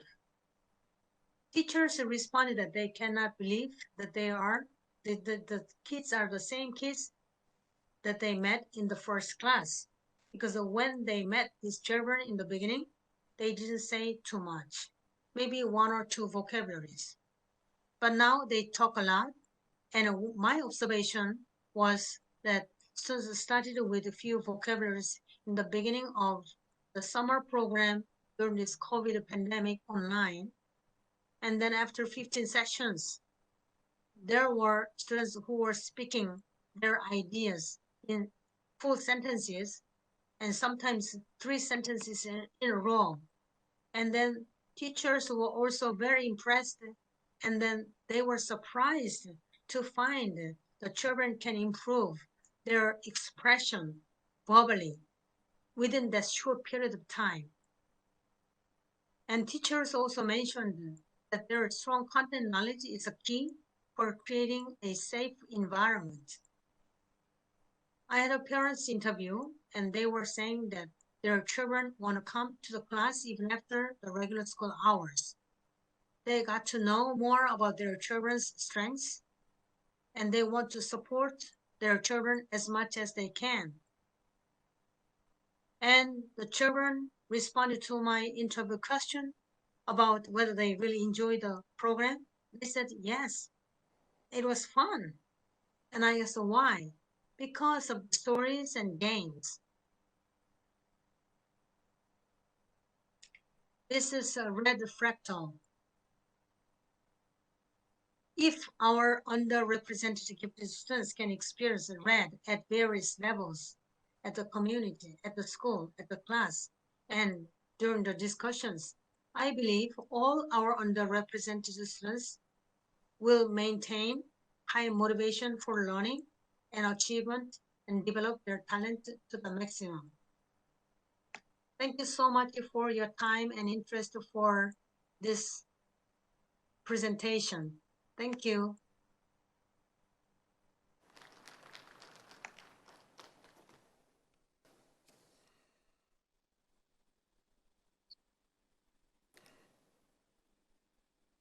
Okay.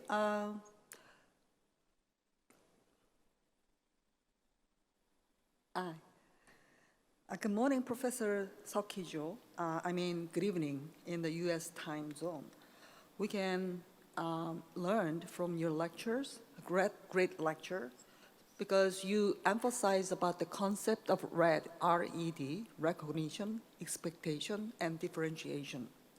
So we have some problem in Korea because you have been researched in Korea for a long time, and then you might have a very different environment and situation in the US that is quite different from the Korea. So I'd like to get some advice from you. We have two questions from the YouTube. The first one is there are many different difficulties in identifying gifted students in Korea. Because the situation or the environment in Korea is totally different from the United States, we can apply what we learned from the textbook. How can we find ways to effectively select and educate underrepresented gifted students in Korea only through a short time interview? Would you like to say something? Okay. That is the first question. Do you need I go further to the second question and then altogether you apply and answer for that? Okay, my second question is from YouTube. It's quite similar. In Korea, gifted education is regarded. Thank you. Thank you for your question.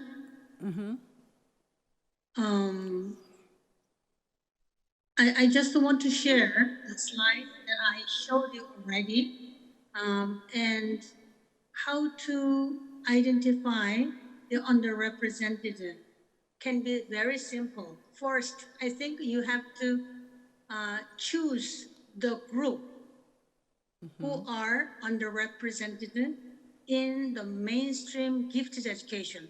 Example, in Korea, there are many underrepresented from multicultural families. So you can choose that group and then use a local norm to identify the students. We don't compare these students with other group of students. First, only among the multicultural students, you can choose top 20%. Here I show you the slide, which is to screen or test all the multicultural family children, or use non-verbal ability test, or use different cutoff scores, or self-nomination. In Korea, self-nomination is not really practiced, but in many studies show that if there is a challenging program and that is designed for a specific group, like a multicultural families, then you can encourage students to nominate themselves to that program. So first, one thing is to choose the group where the students are not represented in the gifted education program enough.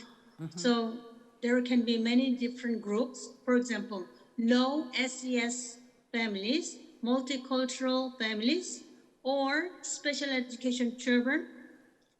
And only among those children, you can apply the local law, and you can use universal screening or nonverbal ability test. And one very common characteristics of all these underrepresented students have weaknesses in verbal ability. They are very good at problem solving, and they have high confidence. They may have high motivation. However, their verbal abilities are in general very weak. So without using verbal ability, you can use nonverbal ability, or you can just don't use any test. You can ask them to nominate yourself to this program, but this program is very challenging. So consider whether you will continue to be in this program or not. If you come to the program, please stay and be persistent and complete the program. That's your requirement. Okay, great, thanks. Because nowadays, Korea has many or more multicultural background family to be a common, to get a common public education in Korea. So that is a great idea regarding to your supportive ideas. Language barrier is the first one for the international students. Okay, thank you very much. Our second question from YouTube is also the situation in Korea. In Korea, gifted education is regarded as one of the main reasons why many students are burdened by unnecessary private education. Because of this issue, Korean government does not allow the college to consider what high school applicants are promoted with the gifted education. They say it is just blind test for fair assessment. Only GPA are important factors for the graduate nominators. What do you think this issue will affect gifted education in Korea? Okay. I want to share this slide once again. We can, the way how we perceive gifted education can be in 3 different ways. And what your question is about, the one in the center. Because the gifted children are perceived as somebody who already has more than enough, or their families can support the child to be more to be more favorable for any kind of competition. So why don't we give more to the children who don't have those? Okay. I think here I want you to suggest that we need to be very creative and then try to bring in justice to the education system so that the gifted children, they also have a right to learn. I was really sad when I found so many fadeaways. In 85, and then 2003, about 80% of those children who are identified as gifted, really profoundly gifted, faded away. Why? Because they didn't have enough opportunities. They didn't have any challenges. Gifted children have the right to learn. And then why people think that gifted children already have enough, so they don't need any special support. Gifted children also need support to learn better. And right now, there is a kind of trend that gifted children are from affluent families. They're getting more support from home. So we don't really need to give more privileges to them. Gifted children can be from any family. They can be from poor families, they can be from rich families. So we need to create the education system where each individual can develop their potential to the maximum. So that is why I presented at the last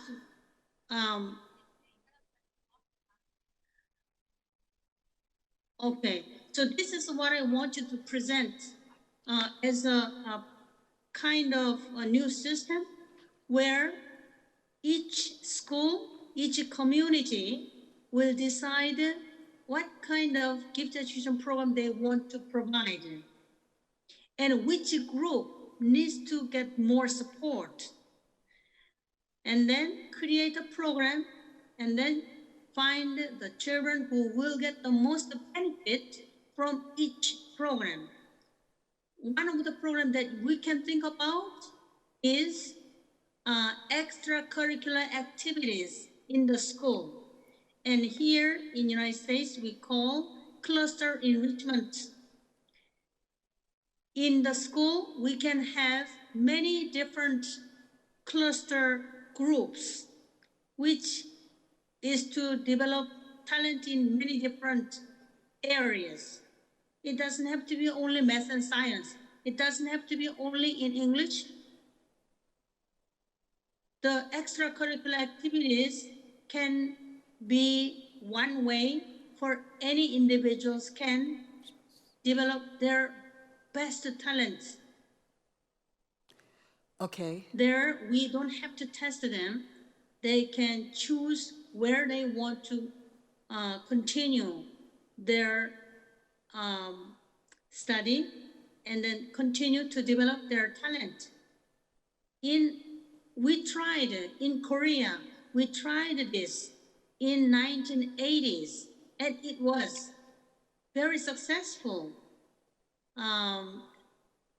In Gyeonggi School District and some of the elementary school in Seoul, we had this kind of extracurricular activities, and some liked to spend their hours for soccer games, some in math, some in science, and some in poetry class. And everybody has a different talent. So even those who are from poor families in their school, they can be the top students in math and they can enjoy the challenging. I'm not so sure whether I could answer for your question.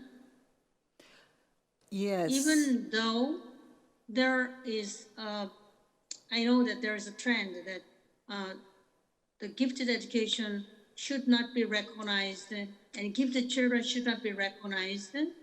However, all countries now in Asia, European countries, in America, gifted education is being provided.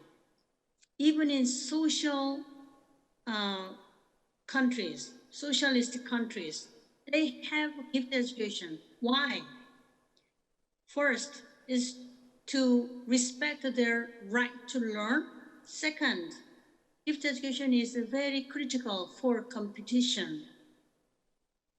We need to develop their talents to make the whole world better. We should not try to demolish gifted education for whatever reason. Okay. I'm really impressed about this paper, this PPT, this section, because even though the idea on the gifted education in Korea is going that way in the future or near future, but in reality, the policy of education in Korea does not go that great situations. So I really envy your situation and your purpose or your diversity of gifted education, but we'll try to do our best in our public education as well as gifted education in Korea. I really thank you about your great talk and great presentation. Now it is time for us to finish this keynote speech 1 and 2. Thank you for all, and thank you, Dr. Seok-hee Cho. Thank you very much, with a big applause.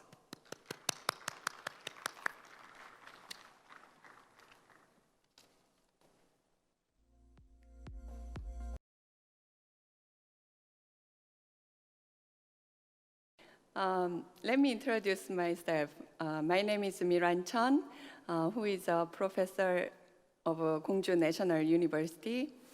I'm going to be a moderator of this afternoon session. I was a little bit disappointed that I couldn't meet you all in Daegu for this conference because of the COVID. But we are here, and it is a great pleasure to host all of you in the online. I'm here to introduce one keynote speaker and one special session speaker. Now, I am so honored to introduce Dr. Rina Sputnik to you. Dr. Rina Sputnik is Director of Center for Psychology in Schools and Education at the American Psychological Association. Before she came to the American Psychological Association, Dr. Sputnik was a professor of educational psychology at Hunter College in New York City, where I studied. And she was awarded the 2019 Harry Pesso International Award for Leadership in Gifted Education by the World Council for Gifted and Talented Children. Please welcome Dr. Rina Sputnik. Dear colleagues, I can't tell you how sorry I am not to be giving this talk in South Korea. I will miss our discussions about so many issues of deep interest to us all. I'm delighted, however, to be with you virtually and to share my thoughts about this important topic. As a psychologist and teacher, I always like to provide an advanced organizer to a talk I'll be giving. I'll start with a brief overview of the talent development mega model designed to help individuals become creatively productive in a domain. Although promoting creative productivity is a worthy aim, the process doesn't end there. Every product or idea has potential impacts on different audiences. How the impacts of those ideas or products are assessed and promoted needs to be incorporated into our work in talent development and gifted education, especially in these times of global interconnectedness. Talent development differs from traditional gifted education by focusing on giftedness in domains. More specifically, proponents of talent development argue that inherent abilities in domains are malleable. That is, they're not static or fixed and need to evolve. There are 7 supporting components of the mega model that emerge from the synthesis of the literature on the psychology of giftedness, talent, eminence, and high performance, conducted by Paula Olszewski-Kubilius, Frank Worrell, and me. I'd like to highlight those components that are particularly relevant to this discussion of creativity and ethics. First, schools can take the lead in organizing talent support. That is, offering programs tailored to fostering competency and expertise in areas under the purview of school. However, even in academic domains, outside of school clubs, competitions, and mentorships are important contributors to talent growth, as is tertiary education and training, particularly when it comes to exposing students to interested peers and real-world problems and solutions. Over time, a good talent development program will have participants up to speed on how to acquire and master content and skills in the domain. At that point, what differentiates participants from one another is how well they manage their time, their communications, their thoughts and emotions. We're not born knowing how to do this and need instruction. This slide provides me with an opportunity to reiterate some points from the last slide with visual accompaniment. Please note that the first 3 rows highlight the developmental nature of talent development. Although different domains have different starting points for identification and programming, the general trajectory of talent development is to transform potential into competence, competence into expertise, and expertise into eminence or creative productivity.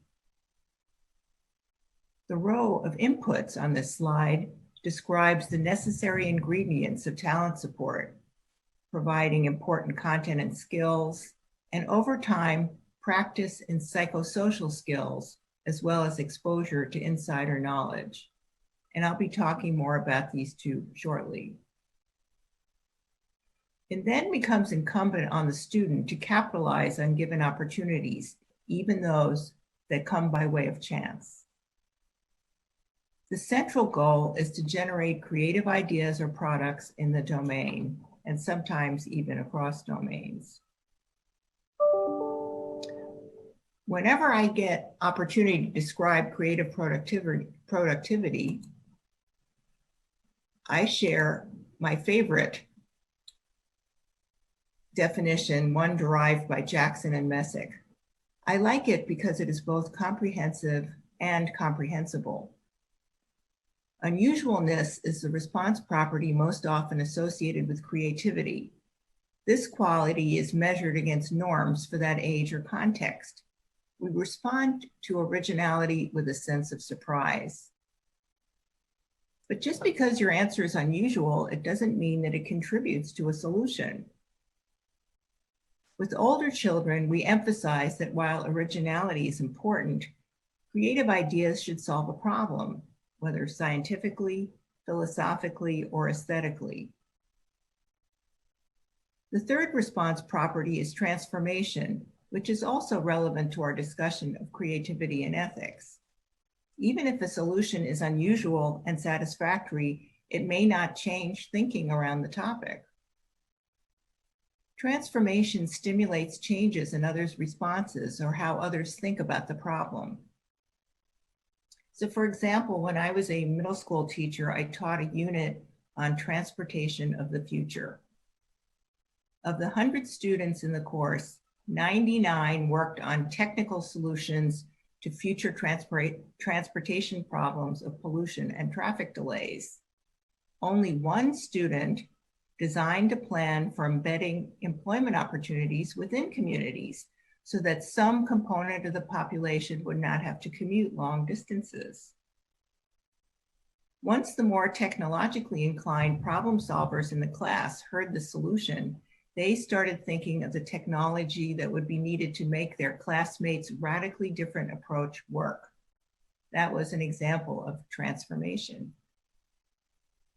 The fourth response property is focused on the very highest level of creative productivity, and for our purposes here is less relevant to this discussion.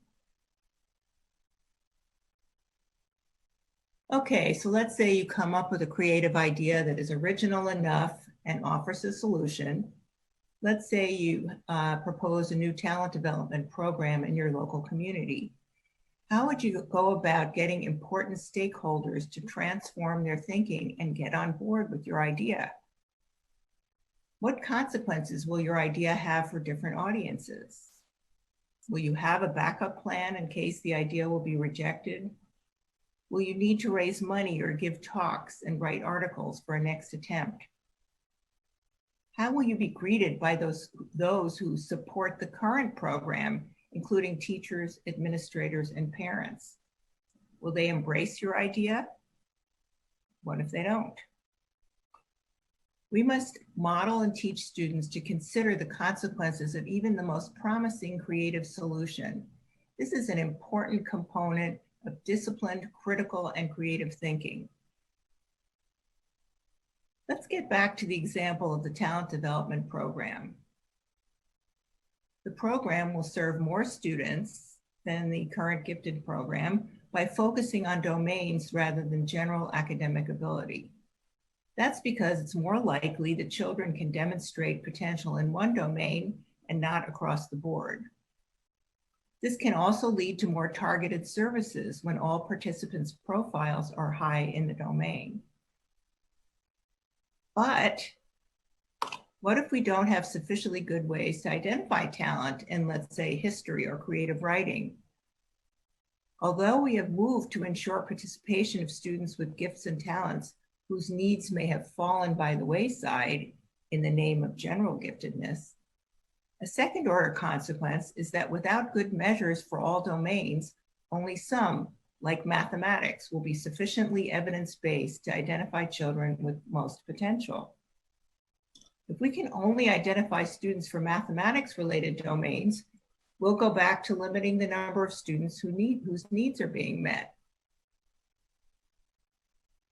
And a third order consequence of increasing the number of students identified for domain talent is that it's likely that a larger proportion of the school might be identified as gifted. And if that's the case, how will that make children who are not selected feel? In other words, an ethical solution to a problem will try to anticipate as many consequences as possible and address them explicitly, fairly, and conscientiously.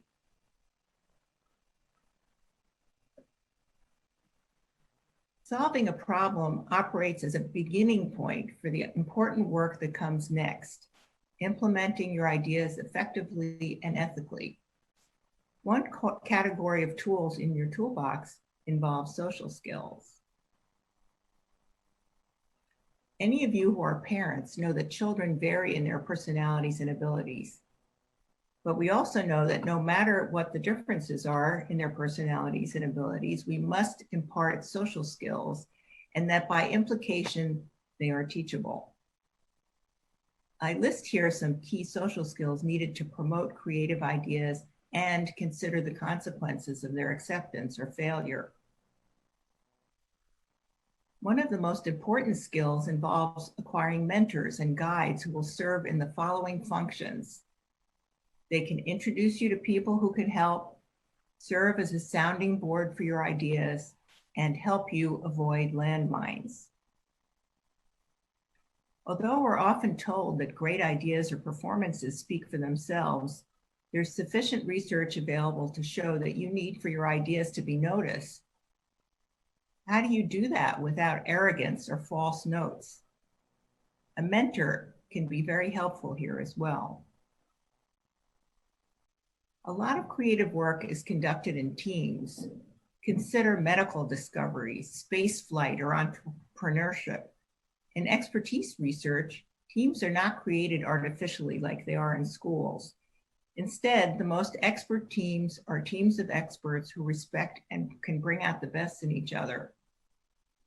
And this comes from being a good listener and communicator. These are teachable skills that can be modeled by parents and teachers. Well, we've talked about a few needed social skills. Now let's talk about communicating ideas persuasively, fortified by the science of influence. The king of influence communication is Robert Cialdini. The fact that he's one of the few psychological scientists that has been selected for the National Academy of Sciences in the US is recognition of the rigor of his work. Yes, these principles help selling more cars or convincing us that we need to buy things we never considered. However, principles of persuasion are used to get people to vaccinate their children, to take medicine as prescribed, to avoid recreational drugs. Principles of persuasion are used to get people to recycle paper, plastic, and glass, to reuse shopping bags. Principles of persuasion are also used to get people to vote or to pay their taxes. Unlike the rather wide use of the science of persuasion in health and conservation, education has not been an active arena for work in this area. Sponsored by the Center for Disease Control, some APA colleagues and I are organizing materials for teachers on using persuasion to address educational problems, most specifically during the pandemic. The materials are focused on familiarity with the scientific principles, avoiding their potential for manipulation, and mastering them for constructive use. What are Cialdini's principles of persuasion? Let me describe a few of them very briefly. Reciprocity describes feeling obliged to repay favors.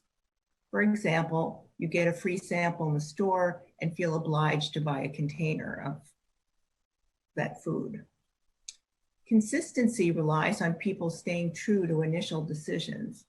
If, for example, you agree that practice makes people better at arithmetic problems, then when you are requested to practice several problems a day, saying no to a few math practice problems is inconsistent with the idea you just endorsed. The principle of social proof is based on the understanding that individuals copy or mimic the behavior of another to be accepted, or because they feel the person is correct. For example, if my favorite friends say they will join one club over another, I'm likely to join the same club they chose as well. Scarcity describes the idea that things that are viewed as rare or to which access is limited are more valued than things that are common or to which all have access. Most of us find these principles fascinating, but a depressing insight into human behavior. It's important to remember why they function and how we can use them to good effect in the ethical application of creative productivity. The concept of decision fatigue has been demonstrated in many circumstances. Let's say you want to buy new knobs for your kitchen cabinets. When you look online or go to the hardware store, you're confronted with hundreds of options. And only the most motivated will carefully sort through all these options. In this way, we may become more susceptible to buying knobs put on display by the salespeople right in front of us or featured on the website. And this is only one of the many decisions we face on a daily basis. Decisions are often made under difficult circumstances. Think of frontline health workers during COVID, or teachers in a classroom with children having multiple needs and various levels of achievement, as well as access to the internet. These conditions don't allow for much time to weigh options or come up with creative ideas, much less consider consequences beyond the first order.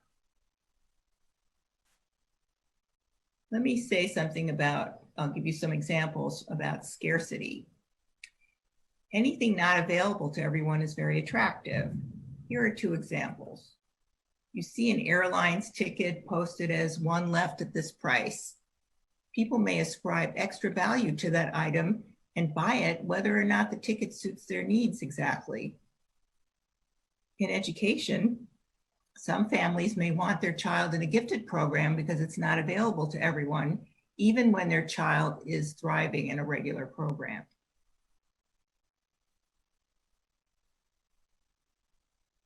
There's a term in English that no doubt exists in Korean as well.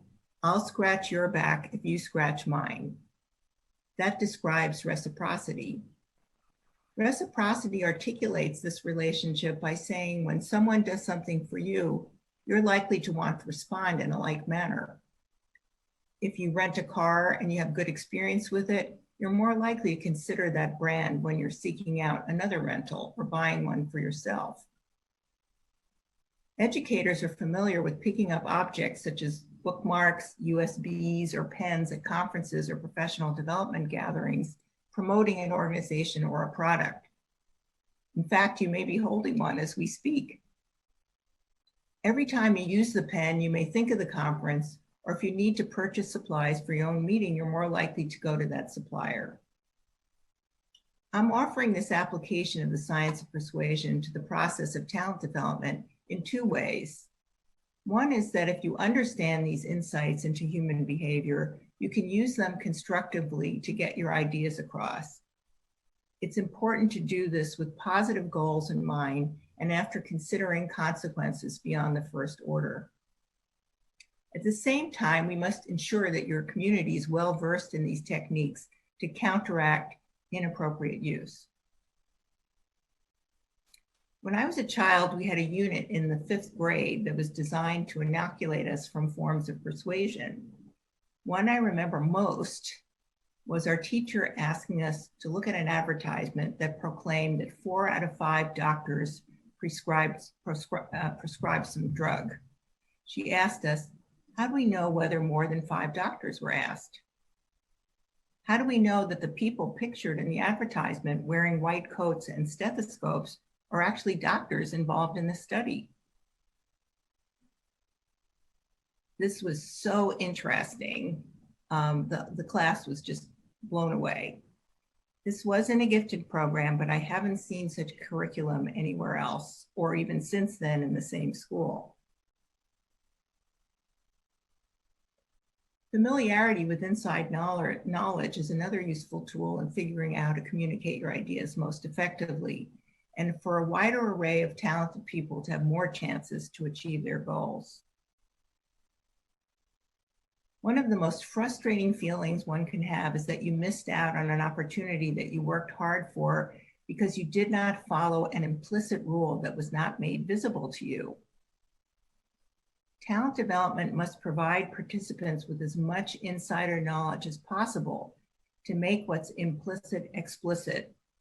With this knowledge, creative people can make better assessment of consequences and how solutions and ideas may affect others. Insider knowledge doesn't tend to be generic. Instead, it's domain and situation specific. Here's some examples. Some teachers, by virtue of their personalities or talents, play a significant role in influencing school policy and the success of initiatives, even when they don't have an official role like an administrator. Do you know who they are? That's insider knowledge. Psychology professors need to learn quickly that published research articles are the ticket to tenure, more than mentoring, more than creative teaching or other forms of service. Sports prodigies are most successful in aesthetic sports like gymnastics or figure skating. Data have shown that for most other sports, specialization should be delayed until adolescence. Maintaining and enhancing general conditioning is more effective. It's been shown to be more effective in preventing burnout and predicting long-term success. Finally, it takes courage to be creative. There are teachable skills we can share with students in our talent development programs. Some skills are called protective and some are called performative. Protective skills help you to maintain your mental well-being. Performative skills are those that allow you to perform more effectively. Until there's a better way to express this, we say that psychosocial skills are made up of mental skills and social skills. Social skills focus on how we interact with others. Mental skills allow people to learn how to process their thoughts to experience well-being. This includes, for example, dealing with expectations from parents, friends, and others to follow a certain path, addressing lost self-confidence after meeting others who appear more talented or well-connected, most commonly being terrified of failing. It's important that educators speak openly about these concerns with their students and their families because they're experienced very widely, and there's no need for individuals to suffer these common thoughts alone. As I mentioned earlier, performative skills allow you to perform more effectively. Elite athletes, musicians, and chess players learn how to screen out distractions. Many of these techniques can help students in school. For example, practice taking tests with a podcast being broadcast through headphones. With practice, you can learn how to focus on the test and screen out the podcast. What about controlling performance anxiety? You can practice breath and heart rate control before performing in a science fair or in a competition.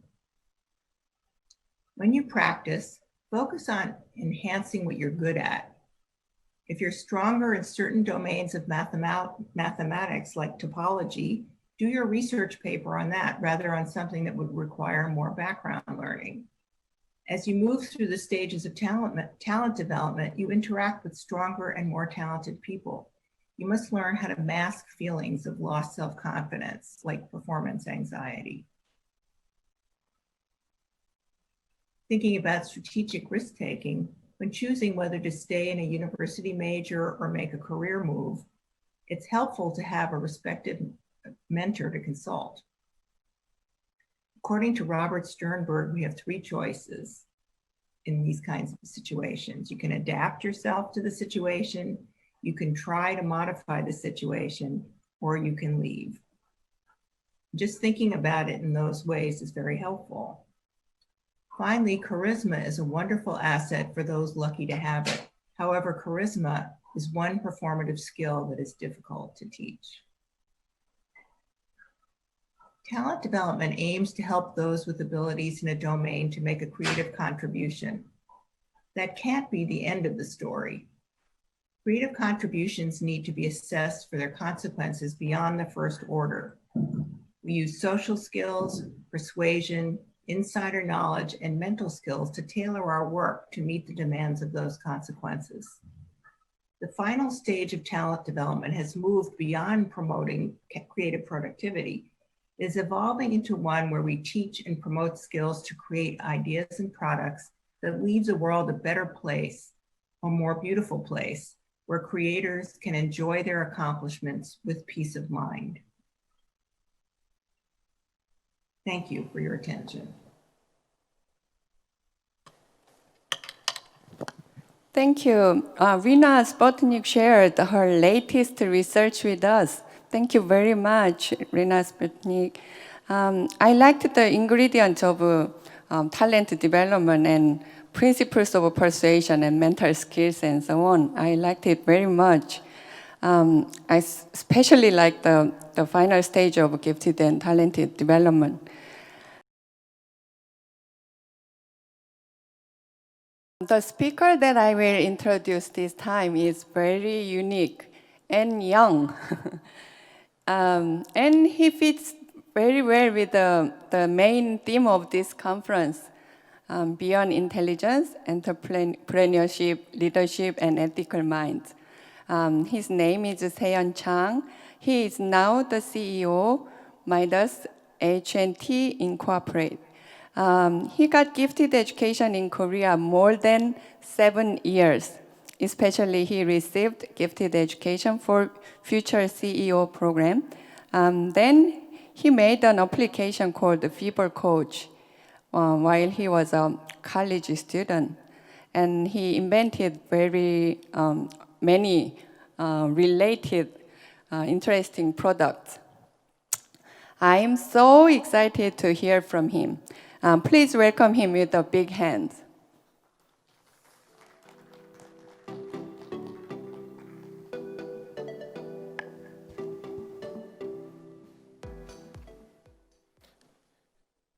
Hi everyone, I'm Seon Chang, the healthcare startup CEO of Midas H&T. Today I'm going to present about the realization of the dream and entrepreneurship by gifted education. Actually, I already got the gifted education for 7 years since I was 6th grade, and that gave me kind of a lot of effects to choose my dream. So today I'm going to talk about that. First of all, I'm going to introduce myself and my business. I established 2 startups for my life. So first one was the kind of application publisher. So it's called Fever Coach. It can manage the baby's fever and thermal symptoms kind of things. And nowadays I'm gonna running Midas H&T. It is a healthcare startup with the new materials. Midas H&T is the healthcare startup with the new materials. It's established at 2018. We are located in the Seoul and Pohang. I'm doing my business with my 16 members. We are changing the electrical materials with polymer. Actually, lots of people knew about the kind of flexible electrical devices. Nowadays, there are so many flexible electrical devices, but there are some problems about the cracks and the durability and kind of the adhesion. So I'm gonna change the materials with the polymers and the silver. Today I'm gonna make the kind of stretchable electrodes and sensors. So it has more durability at the kind of the extension, and also it has kind of electrical stability. We are making in manufacturing the stretchable electrical devices with the printing. Just printing out, and we can use it as a stretchably. So we can print screen printing, nozzle printing, and sputtering. Nowadays, we are doing lots of projects for the kind of healthcare part and the sports part. We are developing with technology-based manufacturing and manufacturing products which utilizing data generated from the sensors and electrodes. We are doing kind of 5 kind of projects. First one is baby monitoring system for the sudden infant death syndrome. And second one is kind of balance measurement system for the sports. Third one is the smart bed system for the kind of the senior citizens pressure ulcer bed sore. And nowadays we are starting with the taekwondo project and the smart wearable project. Smart wearable project is just simple. We can print the wearable devices on our cloth. We are printing stretchable electrodes with our new materials. It can make the kind of the heater and sensor and kind of the wearable devices. We just succeeded to printing at the kind of this cotton and the sports kind of clothes garment. So we are developing this one. And I got the kind of the government R&D system. We are doing kind of the research with the hospital about the smart bed system for the pressure ulcer. Pressure ulcer is occurred by the long time pressure by the body pressure. So we are measuring the body pressure by our stretchable big size stretchable pressure sensor, and we can measure the pressure, and we can alert, and we can give the information about the pressure ulcer.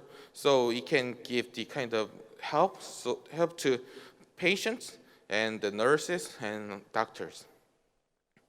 And we are also exporting this baby monitoring system to Japanese. This one is kind of the alert system for the baby sudden infant death syndrome. So sometimes babies got kind of the can't breathing by themselves, but we can measuring the baby's heart rating and the respiratory rating and kind of the movement, so we can alert to the teachers and parents by the pressure sensor met. First one is balance measuring system for the sport. We put the kind of the big size pressure sensor below the artificial turfs kind of. So we put so people can measure the balances and kind of the more information through our stretchable sensors. So we are doing kind of project with the Korean biggest screen golf company now. And these ones I already quit kind of the services, but I got I got a lot of insights, and I got kind of the popular things. So this one was fever coach. I made it with doctors, and it can management the baby's fever and the thermal symptoms through application. We made a kind of algorithm for like doctor's thoughts, so it can give the information at the appropriate situation. We got 705K downloads in Korea, and it was first to 5th ranked in the kind of Android parenting and maternity category. And I also made the devices, the NFC flexible thermometers and the AI services with the kind of baby monitoring systems and a lot of data, and we made a lot of AI services with doctors. This kind of business was kind of at the gifted education. It is the gifted education that make these activities possibly. So I'm gonna talk about the concerning how I concern about the discover my dreams with gifted education. Actually, we are familiar, generally, we are familiar with these words, future, dreams. And lots of people ask about the future and dream to their young people. But they always ask like that, what are you want to be in the future, and what is your dream? And then lots of students answers about the occupations. But I was kind of little bit concerned about that, because nobody asked this question like, what are you going to be the future, and how to make your dream come true? Because I already give the answer. This is the vision, but lots of people has kind of dreams of the occupation, but there is no vision. So I have a question about how to make my vision and how to make possibly. When I met this question, I was kind of, I thought I was in waves, big waves. So I was painful because no one gave me the answer, and no one gave me how to make the kind of how to find the process or the answer.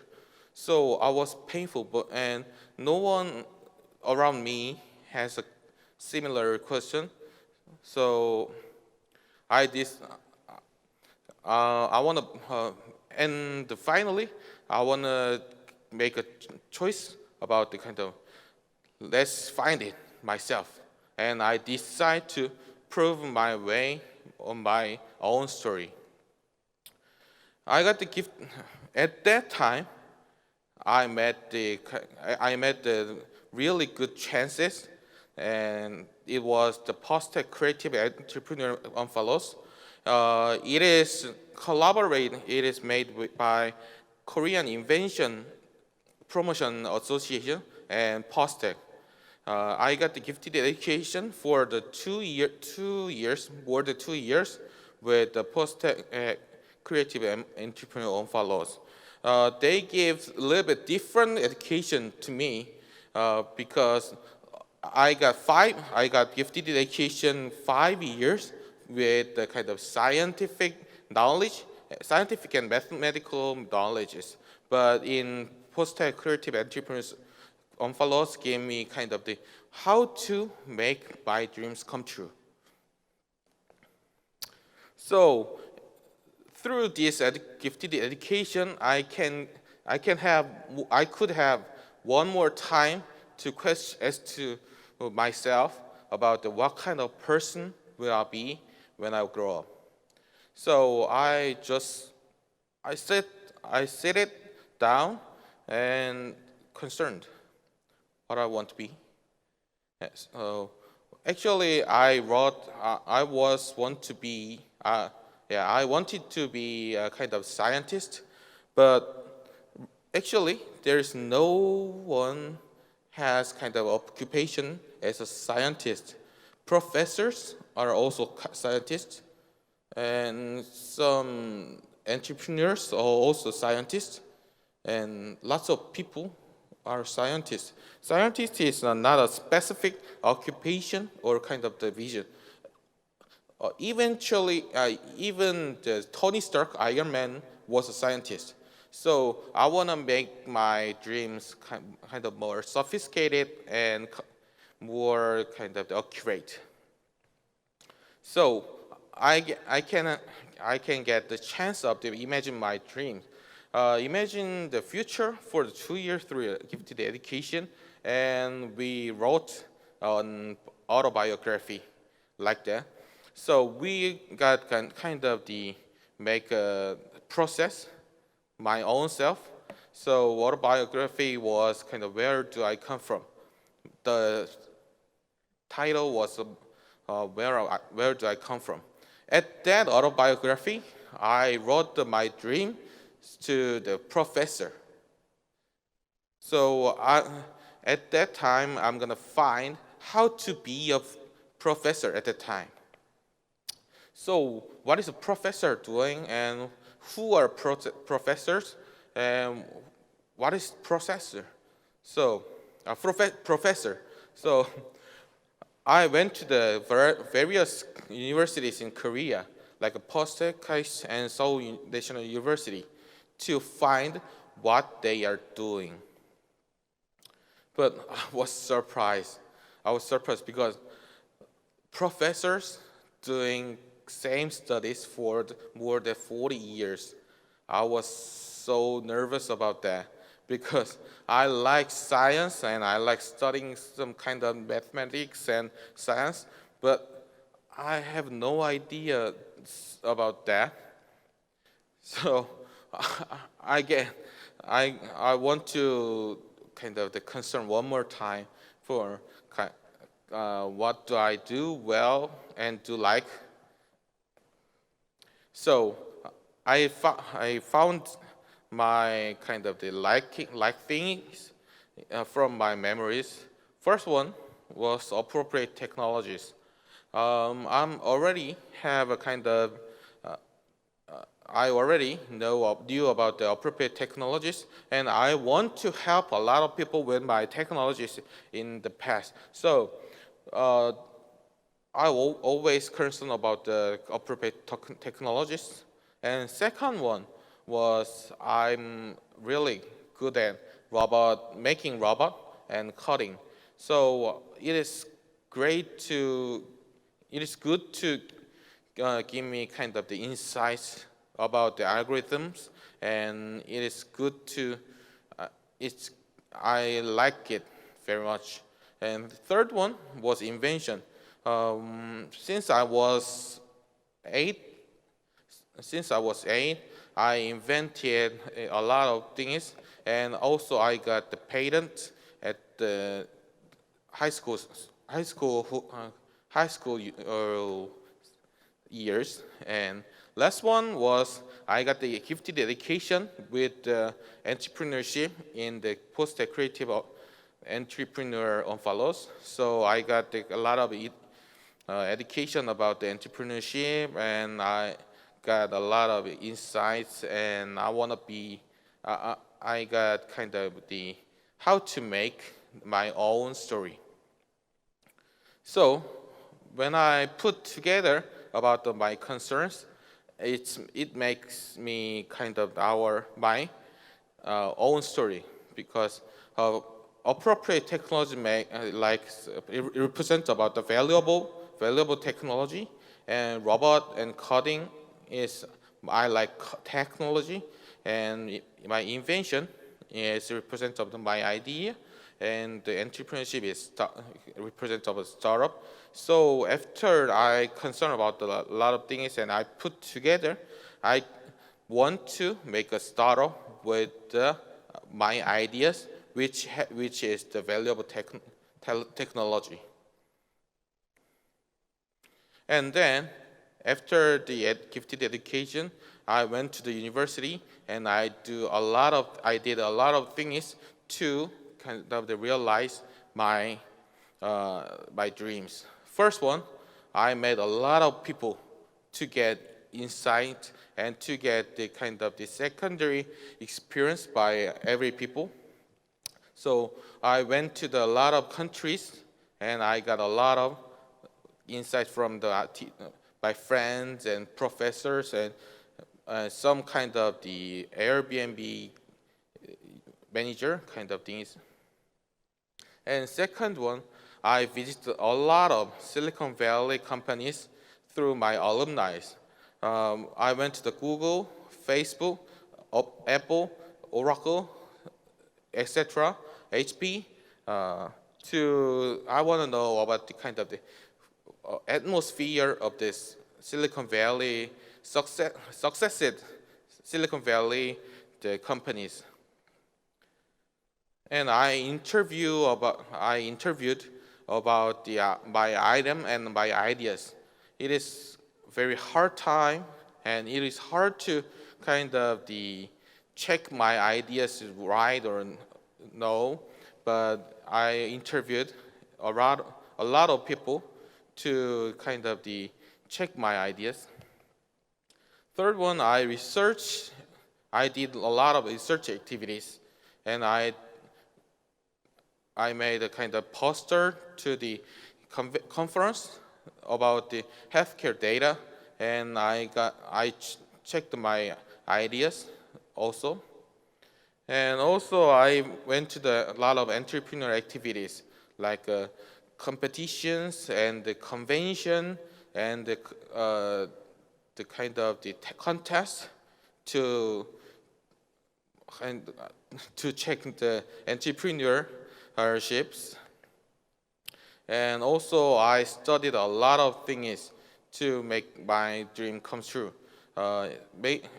Actually, I majored in the material science and engineering and industrial management in Korea, but I want to make my domains to more bigger. So I studied public healthcare system operation and urban planning, communication, and marketing strategy. It is also giving me the insights. So it is giving me kind of all kind of process before doing like that. It's make me the entrepreneur. I like the kind of the Henri Cartier-Bresson's the statement. He wanted to capture the decisive moment in his life with a camera, but every moment in life was decisive moment. He said, everything I did in the past, it's related with the dreams come true for kind of my realize of the dream. So when I put together through like this, when I linked with when I learned and when I experienced, which I experienced and which I met people, and it made me self-esteem kind of ego to me to be an entrepreneur.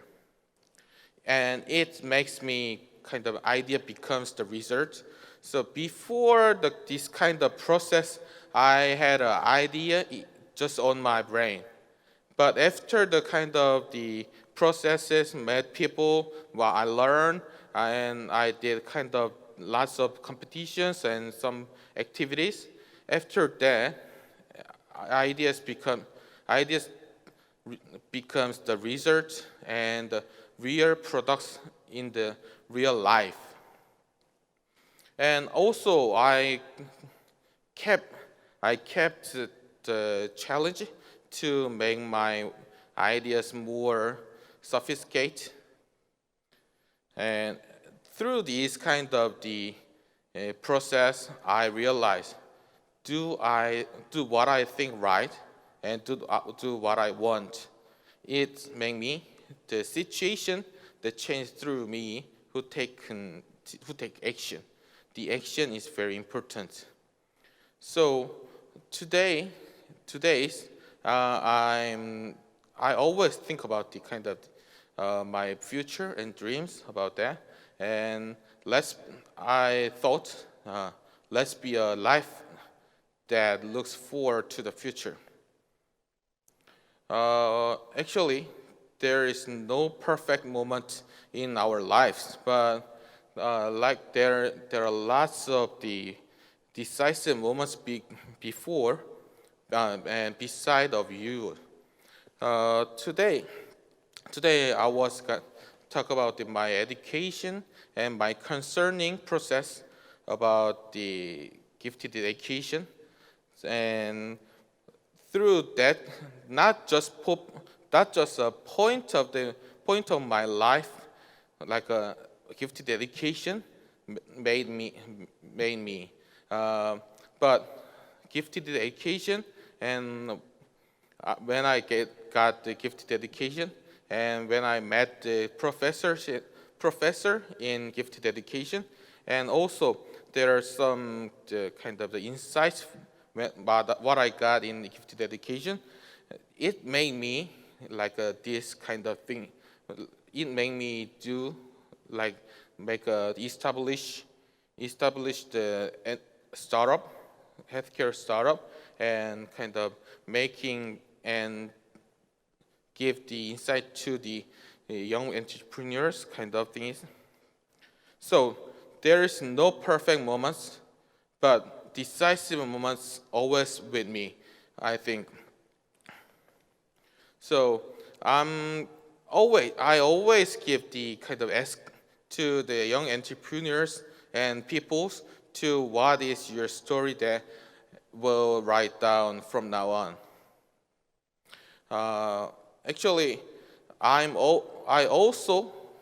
writing my story in now on also, but every time, every young people have to concern about their dreams with the kind of making process. So until now, I talked about the process of the concerning and finding my dreams with the gifted education. Thank you for all. Okay, thank you so much for this special speech. So you found out what professors were doing was so boring, right? I'm just kidding. Okay, did you see why I said that he fits very much with the main theme of this conference? Okay, those of who dream of starting a business and those of who is interested in gifted education will understand a lot about the influence of gifted education through his experiences.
This is a real-time interactive coding education platform, CodeAlive.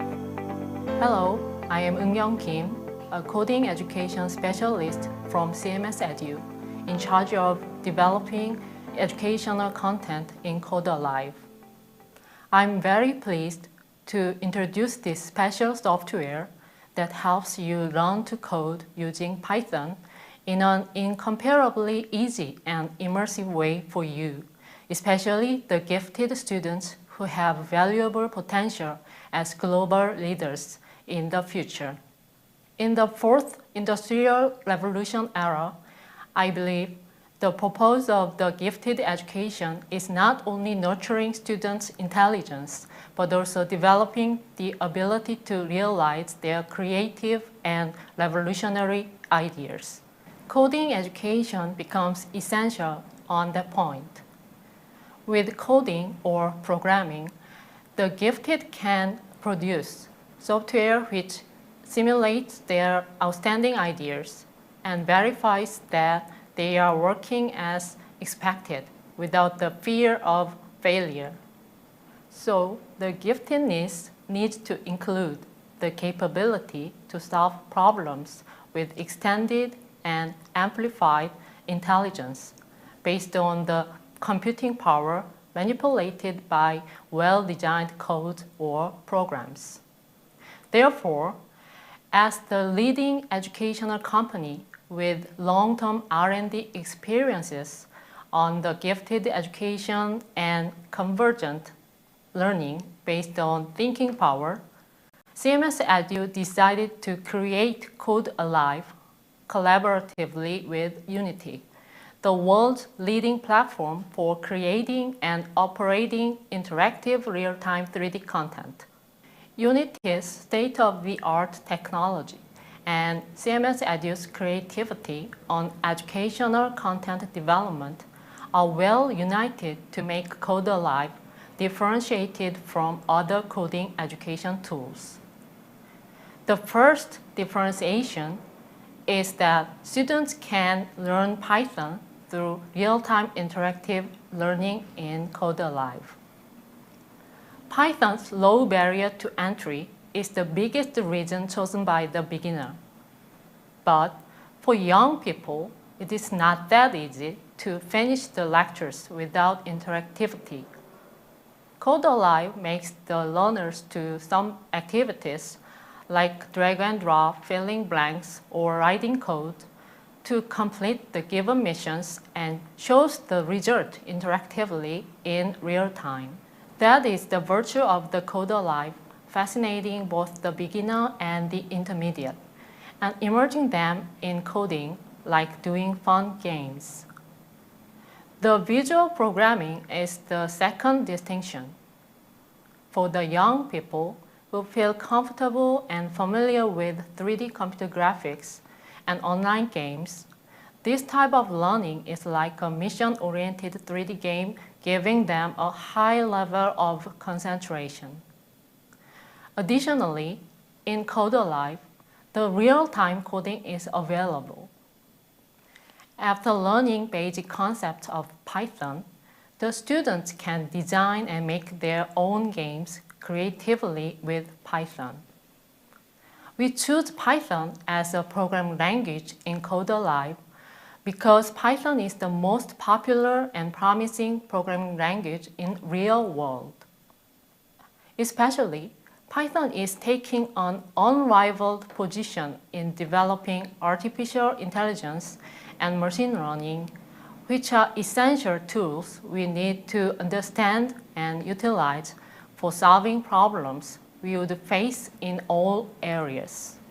Coding education with educational programming languages like Scratch or MakeCode, also known as block coding languages, is easy to learn and has lots of fun features. But it has clear limitations in that they are not able to make high-level and practical applications related to data science, machine learning, artificial intelligence, and etc. In addition, block coding is a tool more suitable for creativity development than problem-solving skills, while Code Alive improves logical thinking and problem-solving skills by focusing on finding and solving problems in a given situation. Learning versatile Python in an easy and fun way with Code Alive is an optimal combination for the coding education, taking full advantages of both block coding and text coding.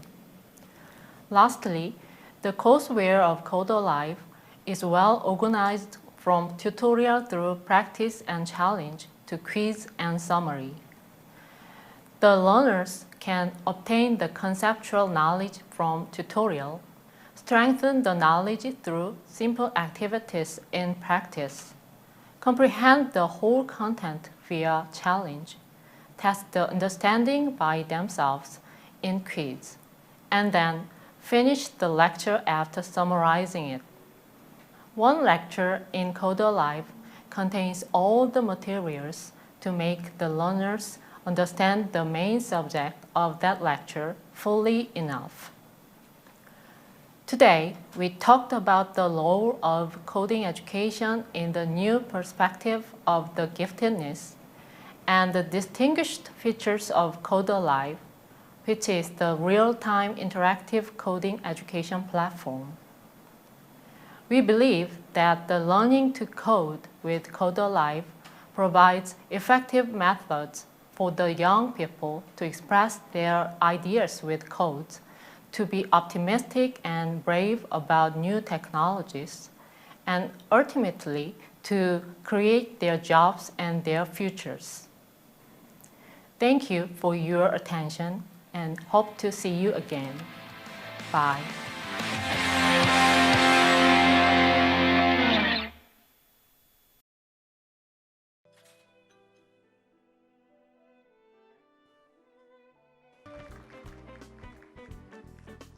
말씀드리겠습니다. 여러분들 그 프로시딩스 받으셨죠? 그 프로시딩스를 보시면은 기존의 뭐 학술 대회에서 받는 프로시딩스와 좀 다른 것을 확인하실 수 있을 겁니다. 그 뒤에 ISBN이라고 하는 넘버를 저희가 받아서 책자화했습니다. 그렇기 때문에 이 책을 좀 가능한 한 무결점으로 출판하고자 엄청나게 편집회의를 했습니다. 자주 모일 수 있는 사람끼리. 근데 모이는 사람들이 다 약간씩 허점들이 있어가지고 엄청나게 시행착오를 겪었습니다. 대표적으로 고생을 많이 하신 사이언티픽 체어이신 유지영 박사님 감사하고요. 제일 많이 고생하셨고 유지영 박사뿐만 아니라 전미란 교수님 예 고생 많으셨고 전미란 교수님과 아주 요번에 보니까 찰떡궁합이 있더라고요. 예, 진석원 교수님 정말 고생 많으셨습니다. 그래서 우리가 저 두 분을 전진이라고 불렀습니다. 전진. 제가 그 2020년이잖아요. 2004년에 대전에서 아태 영재학회 할 때 영재학회 총무이사였습니다. 2003년부터 총무이사를 했었는데 2004년에 사실 아무것도 몰랐어요. 그냥 문의만 총무이사였어요. 근데 그때 총무이사의 역할을 하면서 회장 대행 역할을 하셨던 분이 계세요. 그분이 누구냐 하면은 요 앞에 앉아 계신 하정덕 교수님이십니다.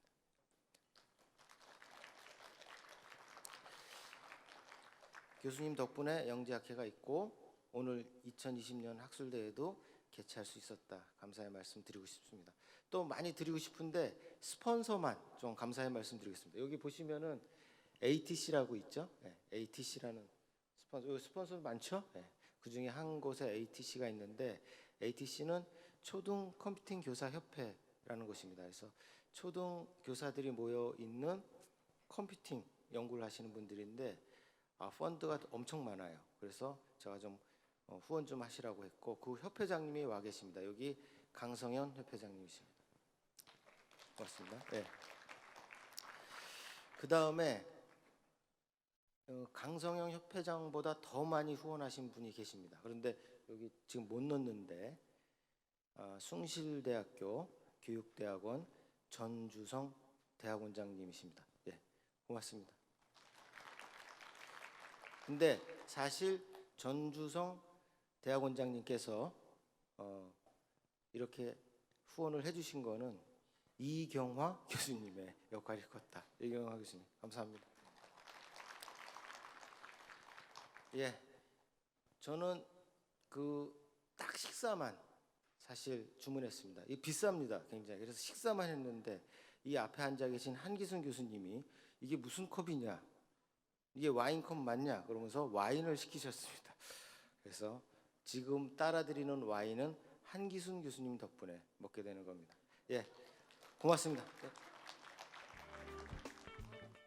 저기 한기순 교수님 덕분에 제가 이렇게 와인잔까지 들고 승리의 여신처럼 있어서 아주 영광입니다.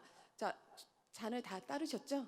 네, 여러분 아태영재학회에서 이렇게 여러분들하고 같이 만찬하게 돼서 너무나 즐겁고 반갑고 감사하고요. 모두들 뭐라고 할까요? 치얼스 할까요? 네, 아태영재학회 앞으로 더 무궁한 발전을, 아태영재학회와 한국영재학회 무궁한 발전을 위해서 치얼스!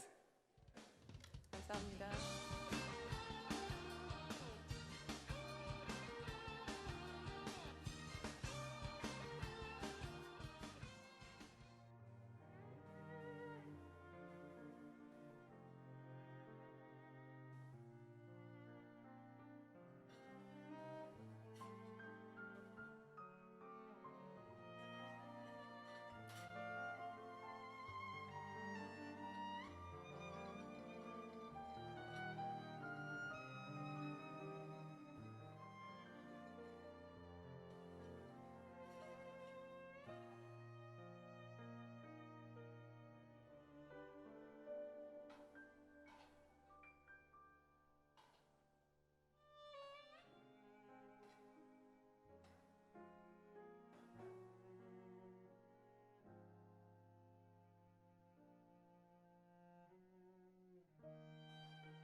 Also, good afternoon and good evening to all the participants around the world. Because we have more than a couple of hundreds people participating, joining this conference from about 20 different countries, we all have different time zones. So whether you are watching this in the morning or in the afternoon or evenings, we welcome all of you to enjoy the presentations today. Please do not fall asleep. My name is Chris Yoon. I'm a visiting professor in the School of Education at Konkuk University, teaching gifted education. You know, it's already the third day and final day of the conference. We have several keynote speakers and hundreds of presentations for the last couple of days, and they were so amazing. Although this conference is an online format, we've had a great time together, listening and connecting each other. Thank you for your continuous participation. Now this morning, we have two great scholars giving us keynote speech, and I know that you will enjoy so much of their presentations today. Now I would like to introduce the first distinguished speaker, Dr. David Yoon Dai. Dr. Dai is a professor of educational psychology and methodology at University of Albany, State University of New York. He received his doctoral degree in psychology from Purdue University and worked as a postdoctoral fellow at University of Connecticut. Dr. Dai received the Distinguished Scholar Award in 2017 by the National Association for Gifted Children in the United States. He has published numerous books, book chapters, journal articles, and reviews, and currently he serves on the editorial board of several professional journals. Now, the title of his speech is Rethinking Human Potential, Implications for Gifted Education. Please welcome Dr. David Yoon Dai.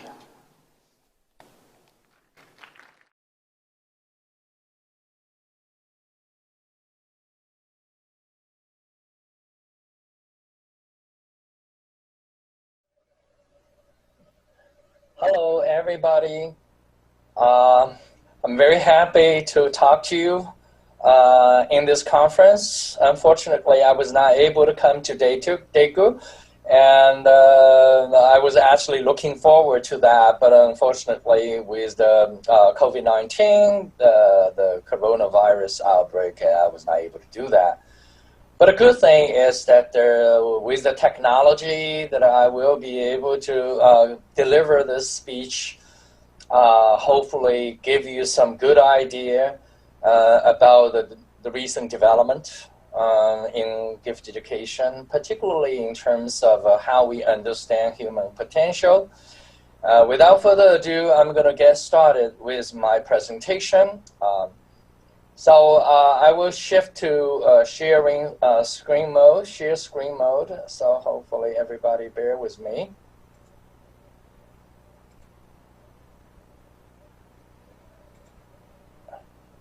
All right, so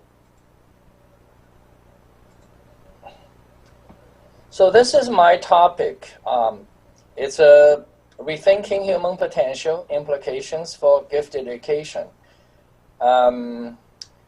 So this is largely based on the book I edited recently. It's coming out very soon, next month.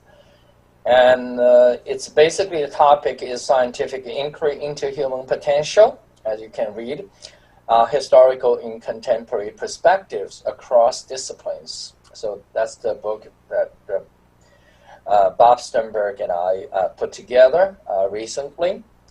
So my talk, some of the contents come from that book. Interested people can look for that book. So my first, the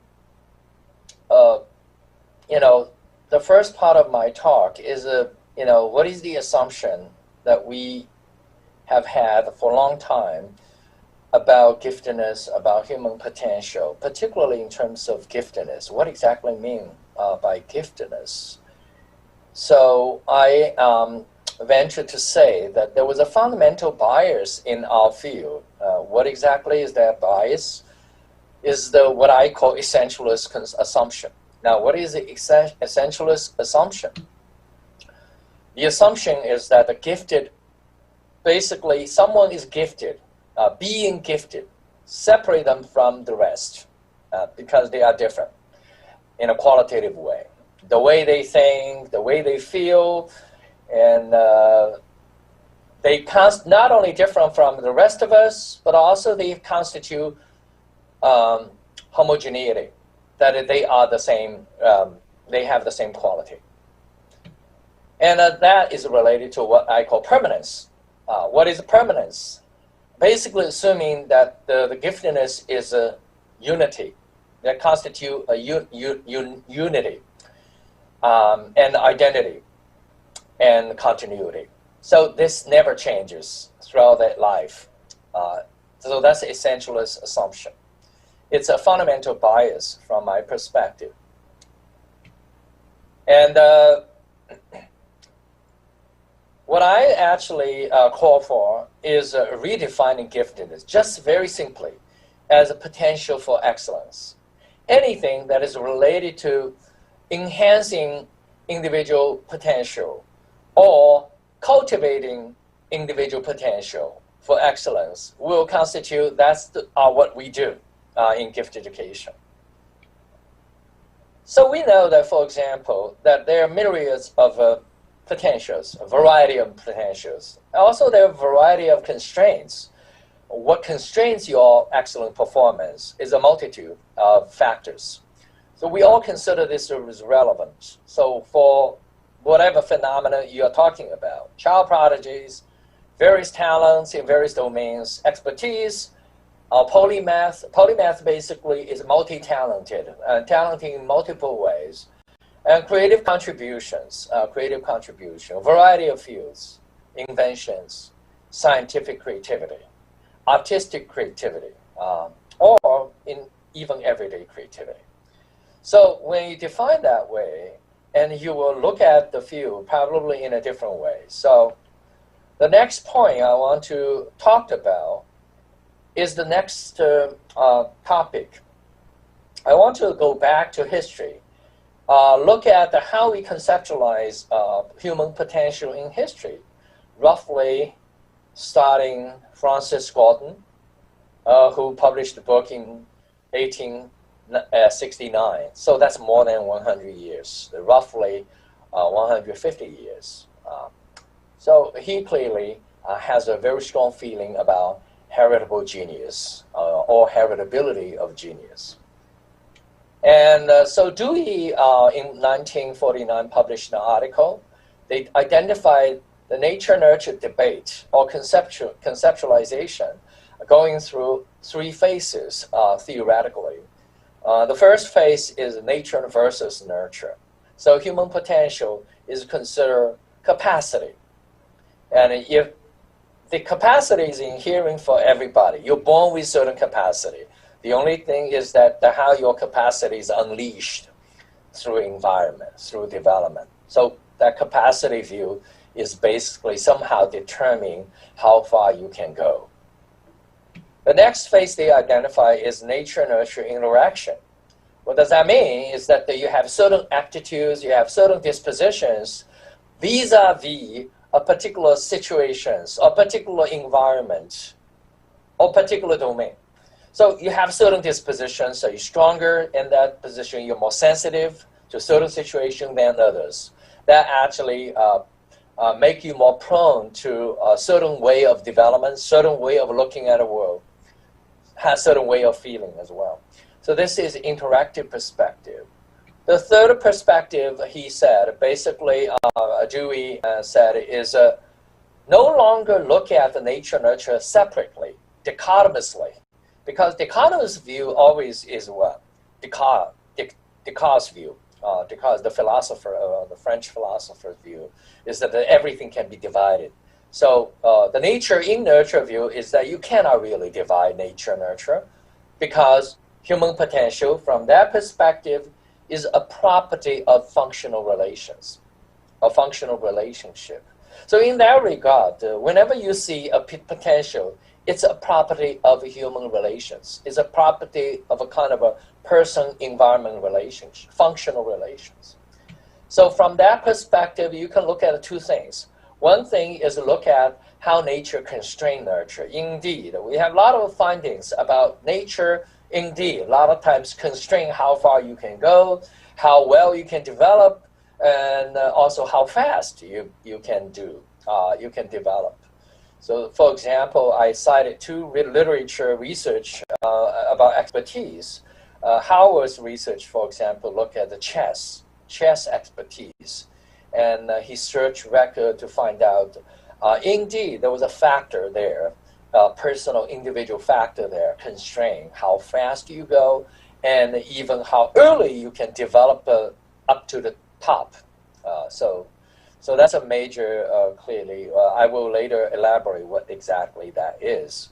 Hambrick also find, Hambrick basically has a group of new scholars challenging the idea of deliberate practice, because according to Erickson's deliberate practice, everything is like a, through deliberate practice, there was no such a thing as how individual differences constrain talent development, expertise development, except one thing, that is how willing you are to practice deliberate practice, okay, to exercise deliberate practice. So in that regard, Hambrick basically raised all sorts of issues about how nature actually constrains nurture, personality-wise, ability-wise, and in other matters. The nature still matters. So that's how. Another way you can think about a nature-nurture matter is how nurture actually changes nature. So our nature is not fixed, even at a neural level, at the anatomical level, at the functional level, at a structural level. We are changing all the time. At the moment that I'm talking to you, maybe my neuron has some kind of connections made. That clearly is very realistic to talk about my brain changes as we learn, as we talk, even as how old I am. We still change all the time, for better or for worse. So this is, I cited the CC and Leica basically is expertise development, Schlag, music development. Music development basically say the professional musicians' brain anatomy and as well as brain function change is dramatically different from the amateur musicians like I am. So that's, you can go to Schlag's research, for example, to find out that. So based on that new understanding of human potential, so what can we say in specific, how we actually can officially or theoretically change the perspective of human potential as a capacity, or even as disposition, to human potential is really reflecting a functional property, a property of person, task, person, domain, person, environment relationship. Number one thing we need to remember, we need to keep in mind is that the human potential is fundamentally epigenetic. What does that mean, epigenetic? It's not predetermined. How much human potential that you actually develop eventually is really depends on environmental input, environmental support, environmental stimulation. Certain genes expressed this way, if you are living in a Spartan world, they're emphasizing stamina, they're emphasizing physical prowess, versus that you're living in the environment like Athens, which emphasizes intellectual potential, emphasizing intellectual curiosity, for example. And that's very different. That the gene will express differently in different environment.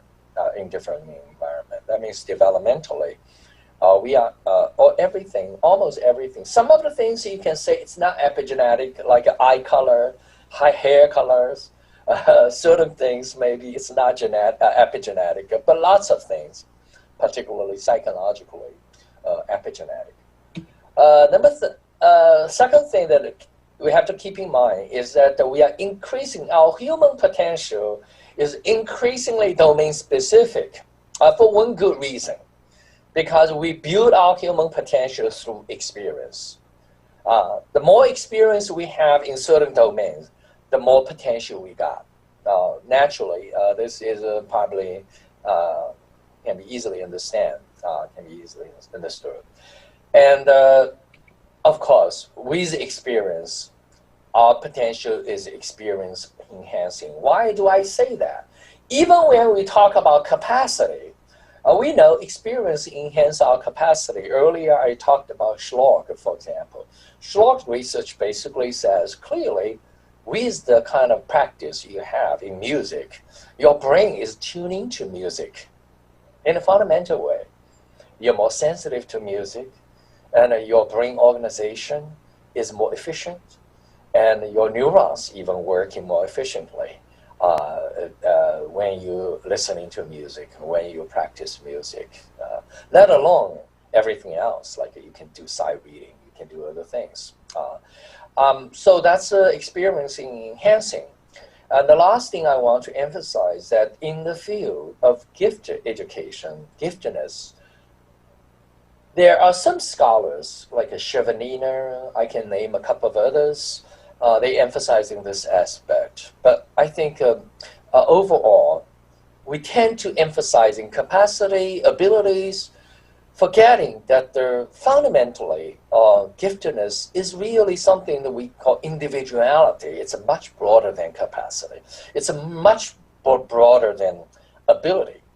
That is evolving over time, developmentally, with interaction with the environment, that play increasingly important role. So you might ask, what exactly you're talking about when we say individuality?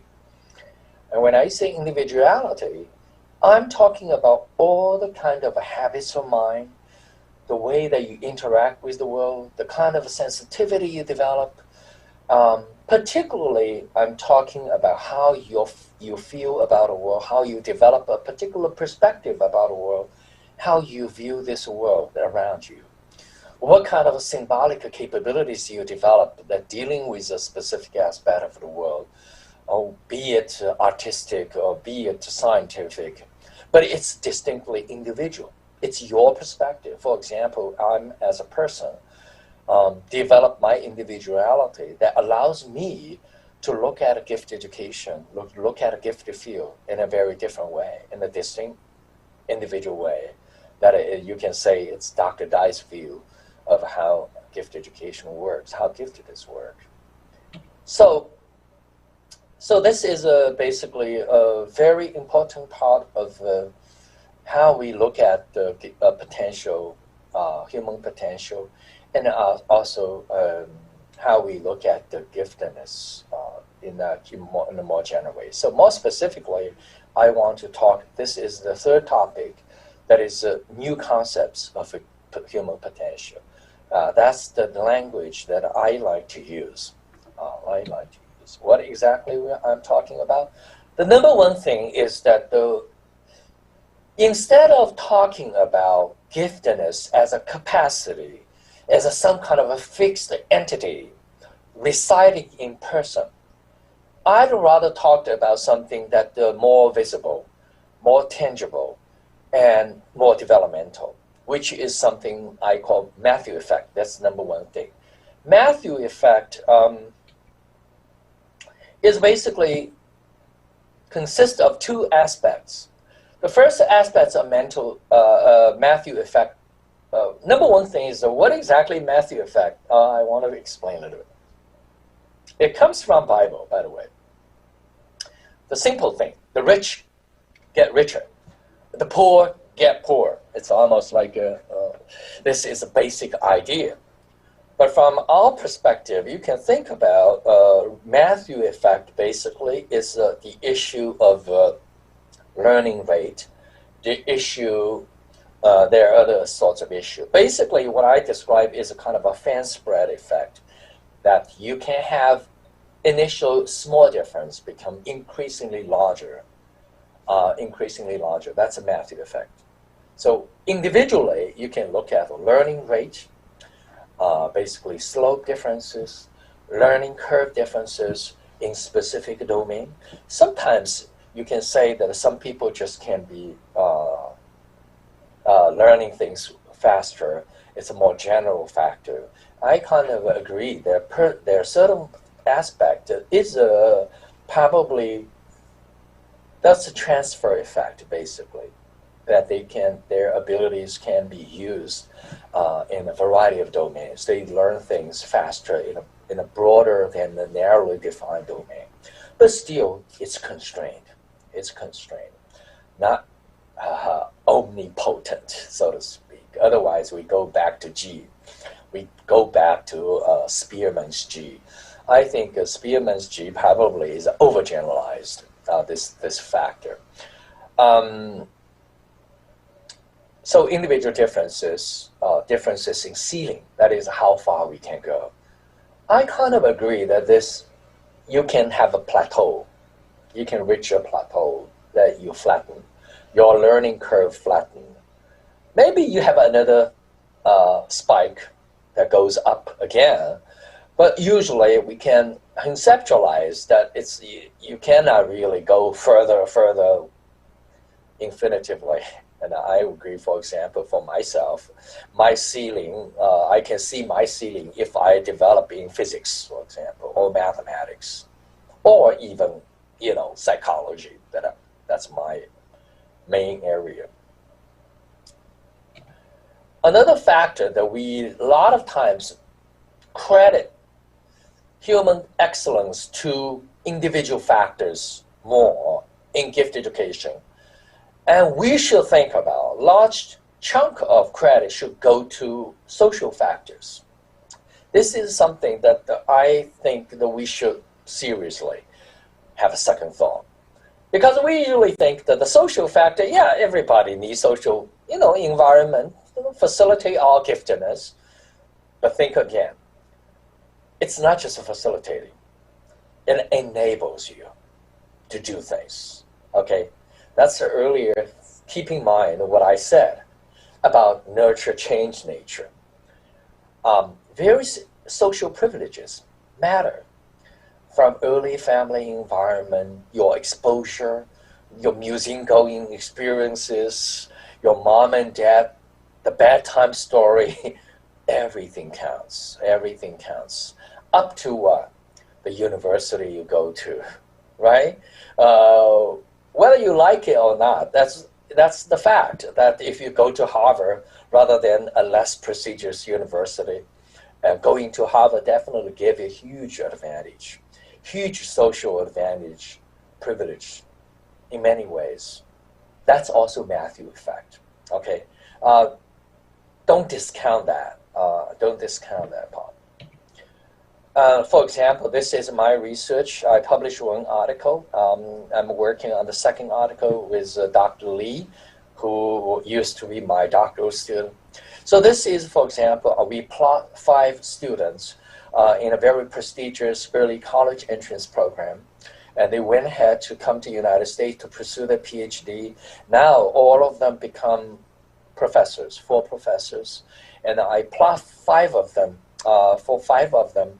And what point I want to make is this accelerated trajectory of a science career for all 5 of them. Actually, I have a larger sample I can plot, but these are very distinct examples.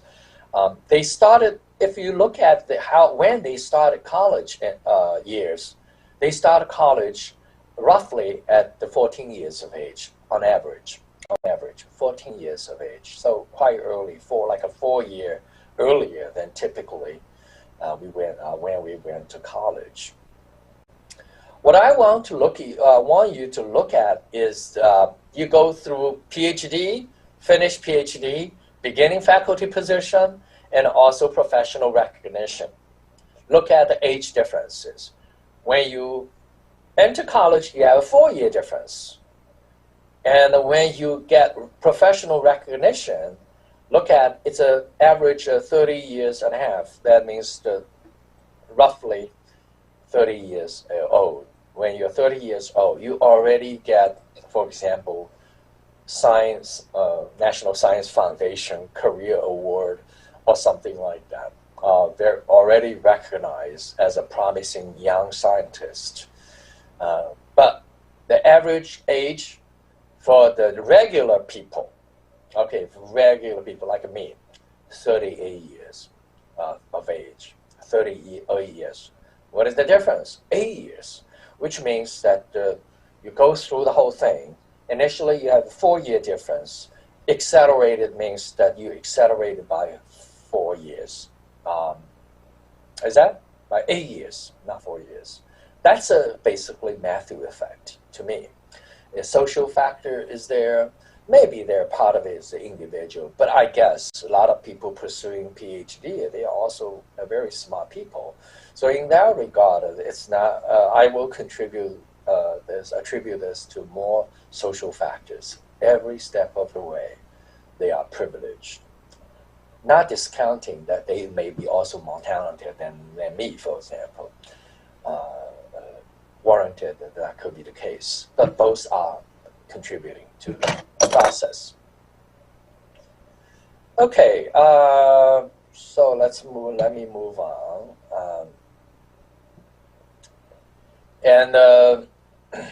Intricacy of gifted, talented education, gifted, talented, talent development, gifted and talent development. Why I say that is because Matthew effect seems to be quite straightforward, right? You have environmental input working with your individual differences, eventually producing this Matthew effect. It's relatively easy to understand, but this intricacy is referring to complexity. Complexity of nature-nurture issue. What is it? Equifinality. Equifinality. Okay, it's a very big deal.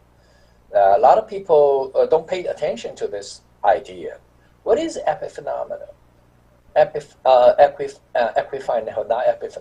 Equifinality. That is the outcome you observe. The outcome could be what? You got 2 twins or something. They're very smart, very intelligent. Or you have what? High achievement in science, just like earlier I presented 5 cases for you. And it seems to be that these 5 people are very similar, right? They usually, they achieve the same result, end result. So you can look at this phenomenon, science, career, as the endpoint, developmental endpoint. If the endpoint is the same, the outcome is the same, does that mean the origins, the pathways also are the same? The answer from an equifinality perspective is no. There could be multiple pathways, there could be multiple origins producing the same outcome,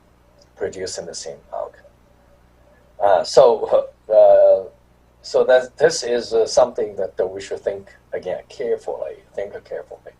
That means that given the same outcome of excellence, let's say, define it, you have multiple pathways. And our field tend to think there was only one way. Okay?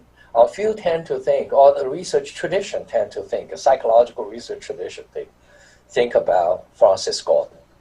It's a one thing. Okay, if they are genius must be the same. The origins from a family and something like that. And we now know that it's not necessarily heritable, like what Francis Galton prescribed. And you can have genius coming from poor family. And the genetic works in a way, and a more complex way to produce variations. By the way, evolution fundamentally is what? Genetics fundamentally is is producing variation rather than produce the same thing. As all roads lead to Rome. Another point I want to make is multifinality, which is also very important. The key to understanding multifinality is not preordained. Earlier I talked about that. Epigenetic basically already implying multifinality. Even identical twins, you will see, will grow apart, will grow differently. Why? From mother's belly, they already start to develop differences.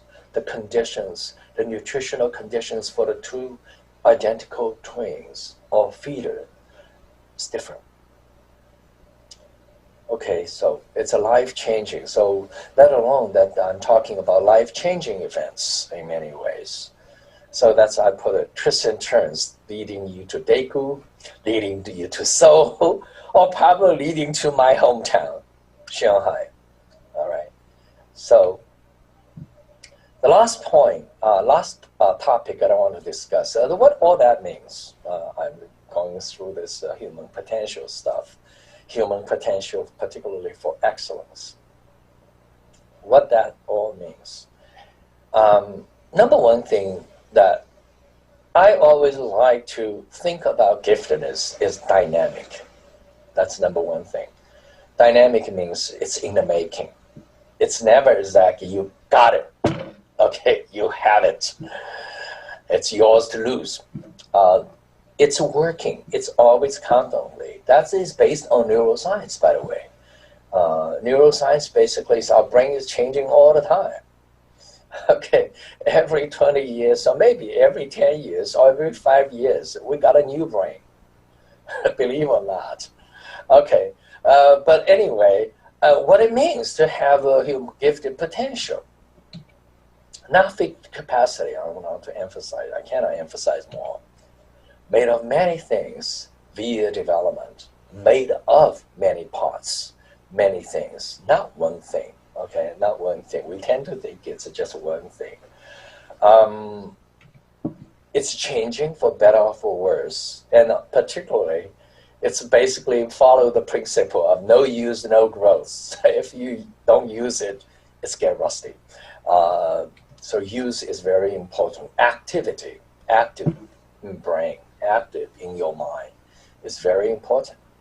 And basically it boils down to contextual issues of interaction. I really talked about. And also it boils down to developmental changes, rather than thinking that this is a permanent. Early essentialist perspective, this is permanent, and this is homogeneous. Brain has a lot of heterogeneity, okay? Even my brain has a lot of heterogeneities, rather than anything, it's a homogeneous stuff there inside the brain. There was a lot of changes in the brain as well, or between person. Okay, our brain has a lot of heterogeneity, not homogeneity.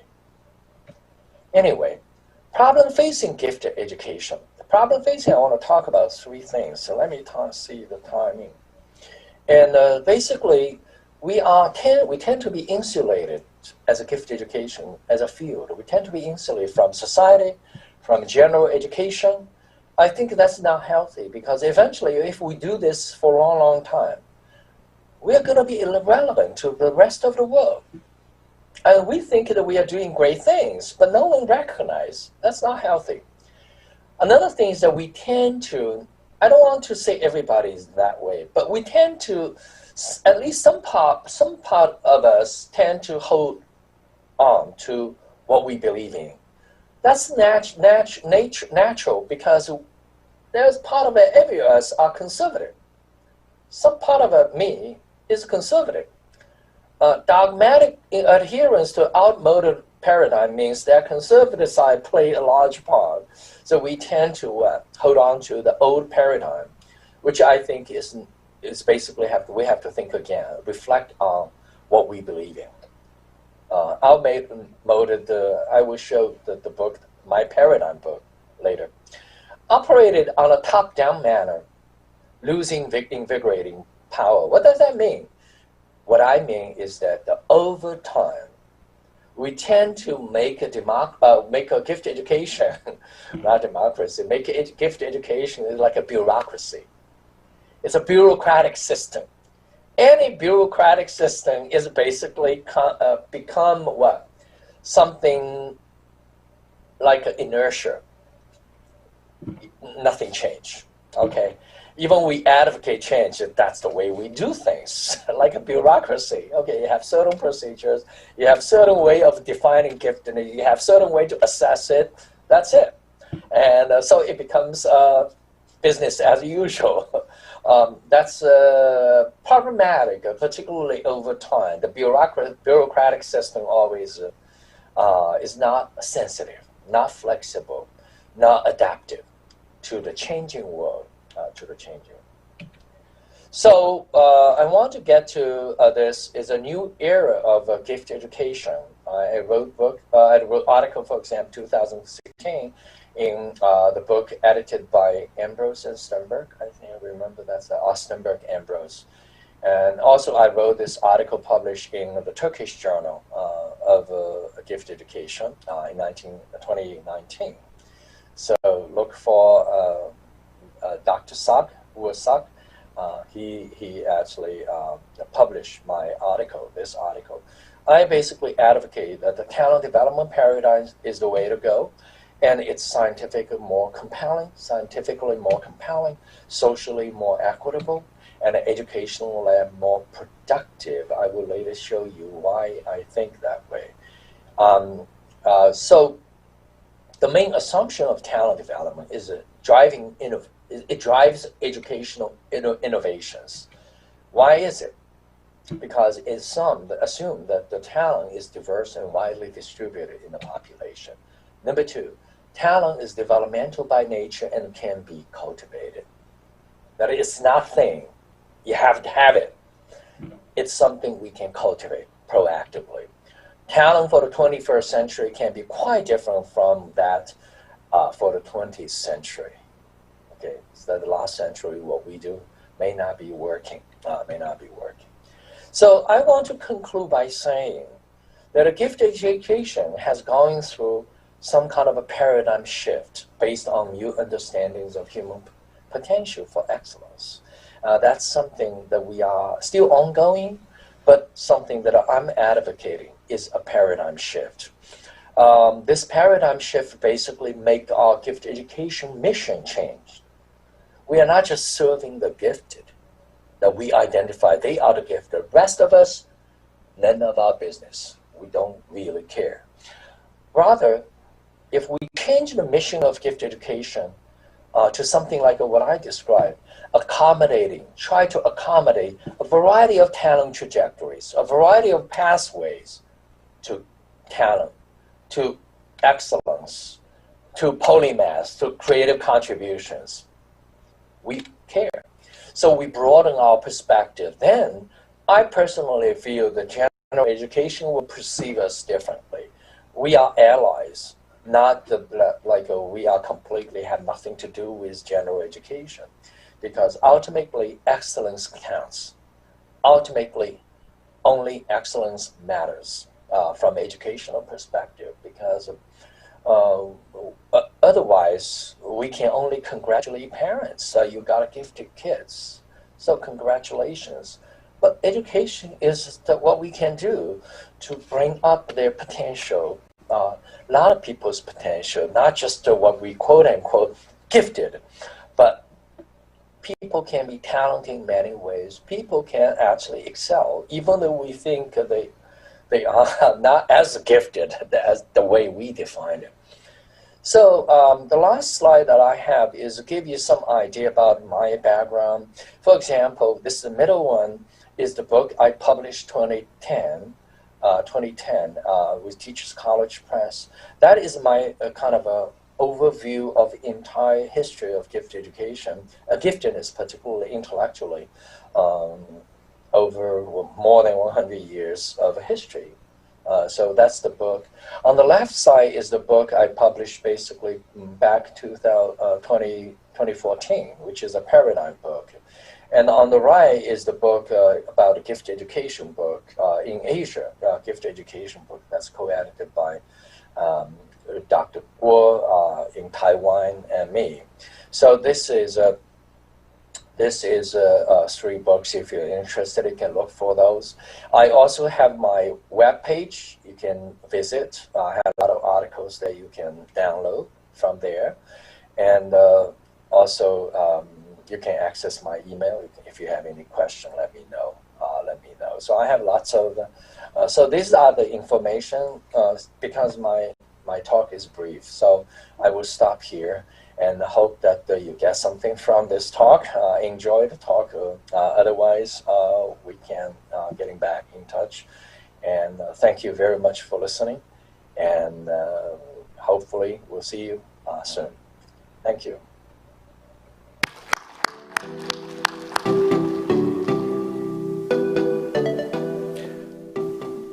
Thank you, Dr. David Dai.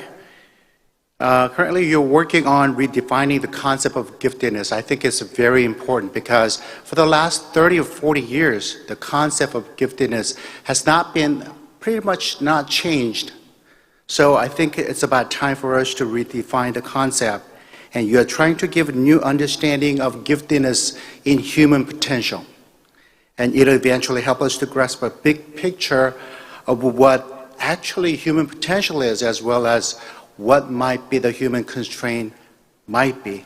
And thank you very much, Dr. Dai, for your valuable research. Hi, I'm the host of this closing ceremony, Professor Ki Sun-han at the Incheon National University in Korea. It's my great honor to be a part of this great conference. During this conference, COVID-19 gave us a new experience of interacting online without meeting face-to-face. But the past 3 days were more informative, creative, and enjoyable than ever in somehow. Do you agree? Yeah, I think so. And personally, I'm so happy that this event has ended without big hitches. Actually, I'm almost about to cry. I think many people here will feel the same way. Because this was our brave and in some way a reckless new attempt. During the past 3 days, 172 articles by about 200 speakers and presenters from 18 countries were shared, and we learned and we grew that much. All keynote speeches, including Professor Hyun-tae Kwan, Seok Ki-jo, Runa Sputnik, and today David Yoondae and Dennis Hong, were very beautiful. Most research papers presented were interesting and broadened our views to see gifted children around us. In fact, right before the conference, a lot of people were worried and concerned. Many said it's impossible, and even some insisted to cancel or postpone again the conference because of the COVID-19 pandemic issue. But we made it. Shouldn't we clap here? Yeah, I thought it's the right time to console our effort and time. We did not give up. We gathered our wisdom and creativity and agonized over alternatives again and again. All of this was possible because of your active participation and sincere help. Thank you so much. I also ask your kind understanding if there was any inconvenience in connection or in preparation, despite our best effort. I especially would like to take this opportunity to thank the organizing committee, especially President Jae-ho Lee and Program Chair Ji-young Ryu and Media Chair Professor Seok Eun-jin and Steering Chair Professor Miran Jeon and Teacher Program Chair Director Jua Kim and R&E Chair Professor Pan-soo Kim, etc., for not saving every effort to prepare for this big event. Now we will celebrate our effort for this successful conference through this closing ceremony. Percussion Group Illo is here to congratulate this closing ceremony. The Percussion Group Illo, as talented young people in Daegu, is making a wonderful attempt to reinterpret our traditional Korean music and instruments with modern sensibilities of a young generation. Let's welcome these talented young people to the stage with a big round of applause.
Wow, that was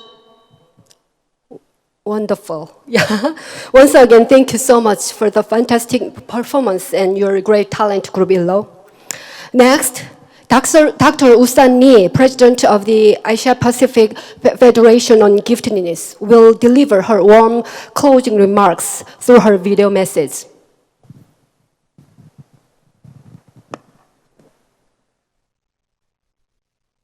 Ladies and gentlemen here in Daegu, Korea, and those who are attending online from other parts of the world, it is now my role to close the conference on the behalf of the Asia Pacific Federation on Giftedness.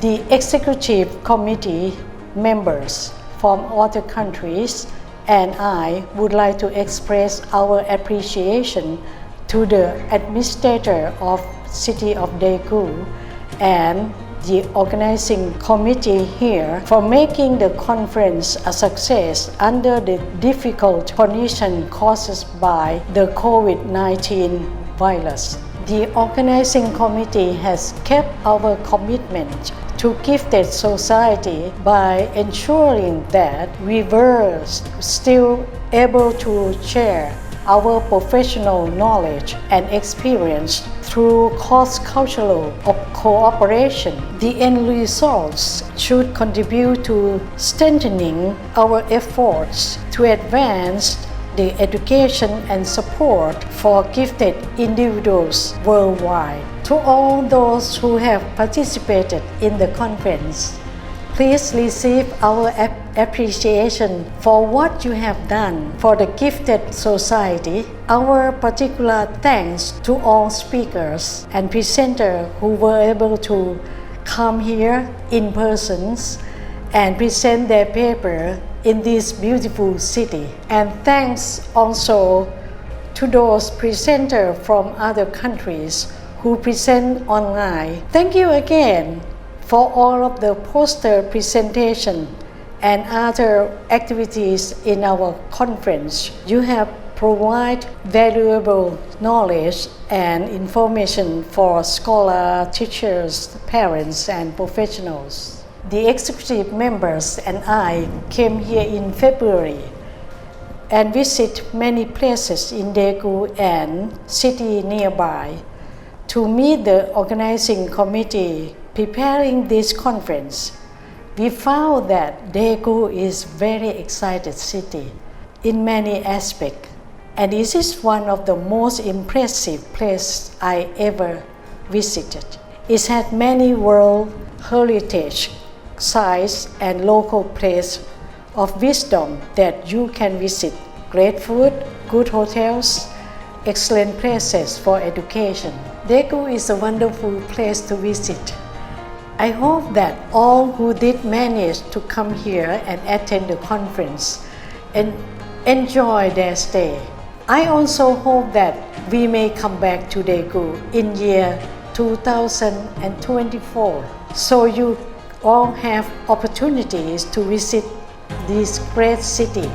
After the next 2 years, we'll meet again in Taiwan, where Taipei is reputed to be one of the most attractive cities in the world. Educators in Taiwan were among the first pioneers in establishing the APFG, and they continue to be among the strongest hands supporting our organizations. I always admire their contributions and genuine commitment to gifted and talented education. Taiwan colleagues continue to create many activities related to nurturing and supporting the education of gifted learners. In Taipei, we will celebrate the 30th birthday of our organization, the place where we held our first APFG conference. Thank you and see you in Taipei in next 2 years. Bye-bye.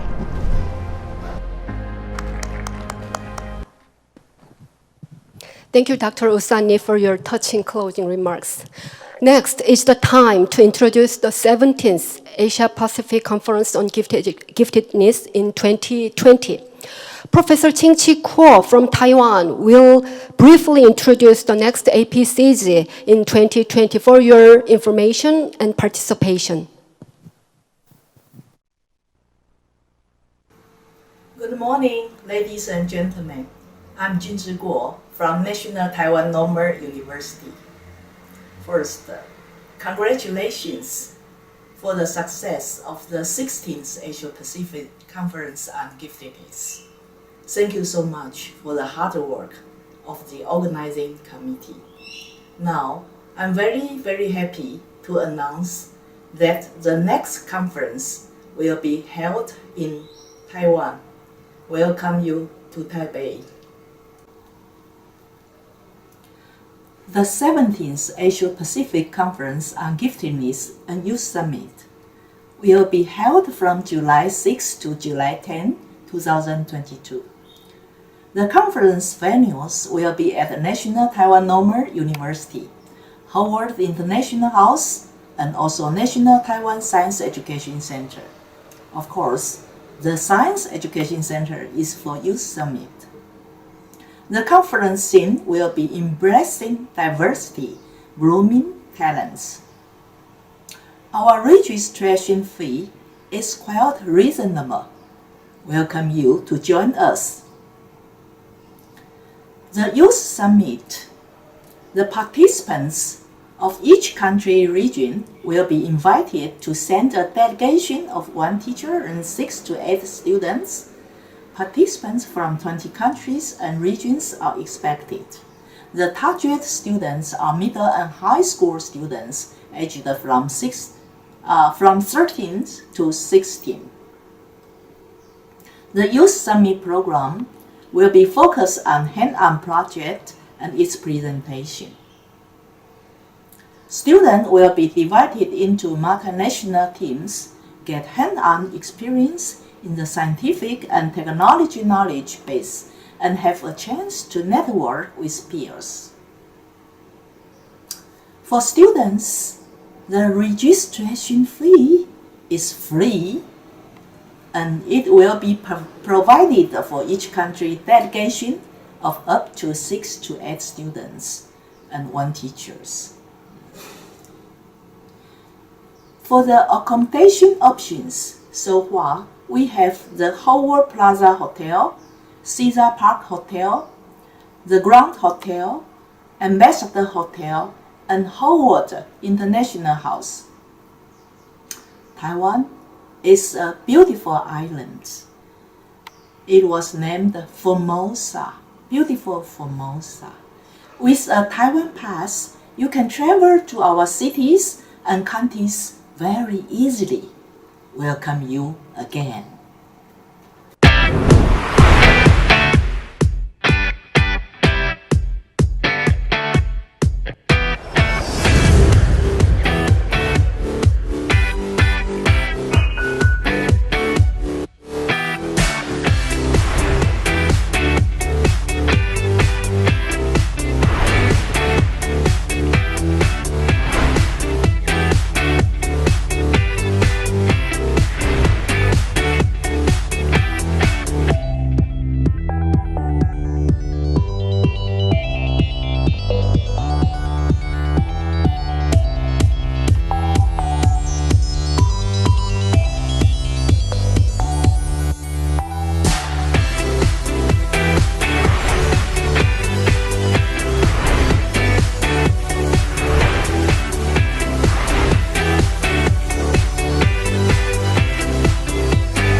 Thank you, Professor Ching-Chi Kuo. It was so beautiful.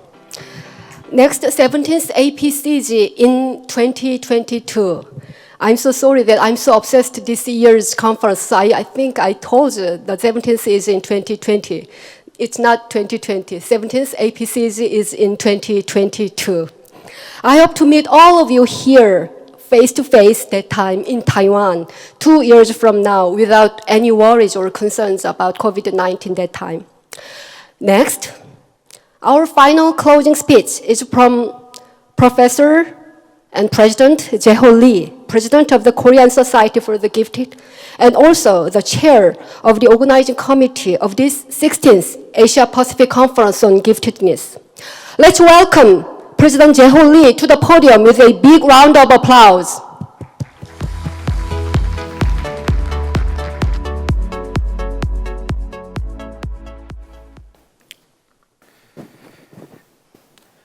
Good afternoon, ladies and gentlemen. Now I stood up here to say the end of Asia Pacific Conference on Giftedness, APCG 2020. I cannot believe that it was already 2.5 years ago that I made a speech for inviting you to Daegu, Korea, at the beautiful city, Bangkok of Thailand. I feel like that it was just a few weeks ago. I just returned from Bangkok to Seoul, and I told my colleagues, I made it. I brought APCG 2020 Daegu, Korea. I can tell you that we tried our best to bring the wonderful conference to our members of APFG. Earlier this year, the Korean Society for the Gifted invited Executive Committee of APFG to hear Daegu Exco for their free inspection. Executive Committee members and the Korean Society Gifted worked together to make sure that we are ready for the successful conference. At that time, we have no doubt about the great success of APCG 2020 at Daegu. However, COVID-19 outbreak led us to postpone our conference from July to November. The global situation was getting worse day by day, month by month. As the result, we couldn't help transforming our conference to an online format. That means we couldn't invite none of members of APFG from outside Korea. What a sad conference to APCG 2020 organizing members, committee members, who devoted their time and effort for more than 2 years. However, using technologies of 21st centuries, we could manage to organize APCG 2020 as the hybrid format conference. I think we could experience the new possibility through operating this conference. APCG 2020 was held under the theme Beyond Intelligence, Entrepreneurship, Leadership, and Ethical Minds. I think that we had in-depth discussion on this issue in APCG 2020. We achieved this by sharing 5 speeches from world-renowned scholars, 1 special speech from a young CEO of ICT-based startup company, 4 workshops, 1 symposium, and 172 presentations by our loyal APFG members from 18 different countries. I would like to express my deep appreciation to President Usani and all executive committee members of APFG who endured and understood all delays and problems in preparing the conference in the middle of COVID-19 outbreak. And members of the Korean Society for the Gifted and organizing committee who devoted too much time and effort for overcoming all the problems caused by pandemic issues. And all APFG members who participated at the conference online. As I already said, without your participation, this conference can never exist any longer. And I cannot express my appreciation enough for many generous sponsors. By the way, no matter how many presenters share their research findings using online platform, no matter how many participants joined the virtual conference hall, I feel we are still missing something more important, something more essential. It is skinship. We should hug each other and feel the body temperature through our own skin, not by non-contact thermometer. We must meet face to face, not camera to camera. When you meet, discuss, network on the same physical space, then we can call it the real APCG conference. I believe that it will happen again at Taiwan 2022. So I hope to see you all again at Taiwan in 2022. Until then, I wish all of you stay healthy and be happy. Thank you very much.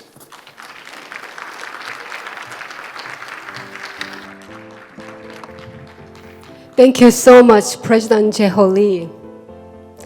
I know, and many of us know, you have spent countless days and nights worrying about this conference. Thanks to your effort, sacrifice, and leadership, this conference was possible and brilliant. Would you give a big round of applause to President Jae-ho Lee one more time? Thank you, President Jae-ho Lee. We really owe you. Next, let me conclude the official closing ceremony of the 16th Asia Pacific Conference on Giftedness 2020. Thank you again for all your hard work and unlimited talent. The main theme of this 16th APCG 2020 was Beyond Intelligence, Entrepreneurship, Leadership, and Ethical Minds. We have experienced the importance and meaning of Beyond Intelligence through diverse sessions and lectures during the last 3 days of this conference. Now, it's time to go back with what we have learned and felt here and apply and practice in our lives and classes. So soon, I hope to see the COVID-19 will be overcome or fade away by yesterday's Dr. Zhou's words, by the talented and the gifted personnel you raise and educate. Until then, please stay healthy and safe, and see you all in Taiwan in 2020. That time, please, face to face. Thank you all. Bye-bye.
This is a real-time interactive coding education platform, CodeAlive.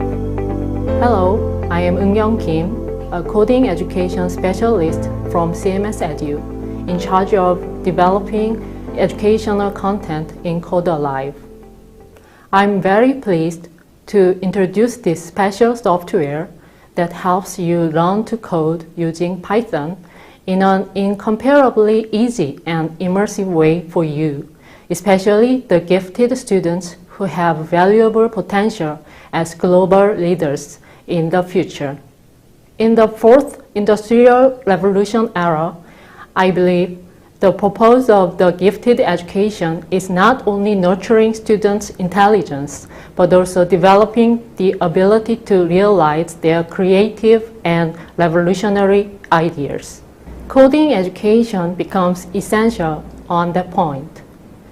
With coding or programming, the gifted can produce software which simulates their outstanding ideas and verifies that they are working as expected without the fear of failure. So the giftedness needs to include the capability to solve problems with extended and amplified intelligence based on the computing power manipulated by well-designed code or programs. Therefore, as the leading educational company with long-term R&D experiences on the gifted education and convergent learning based on thinking power, CMS Edu decided to create CodeAlive collaboratively with Unity, the world's leading platform for creating and operating interactive real-time 3D content.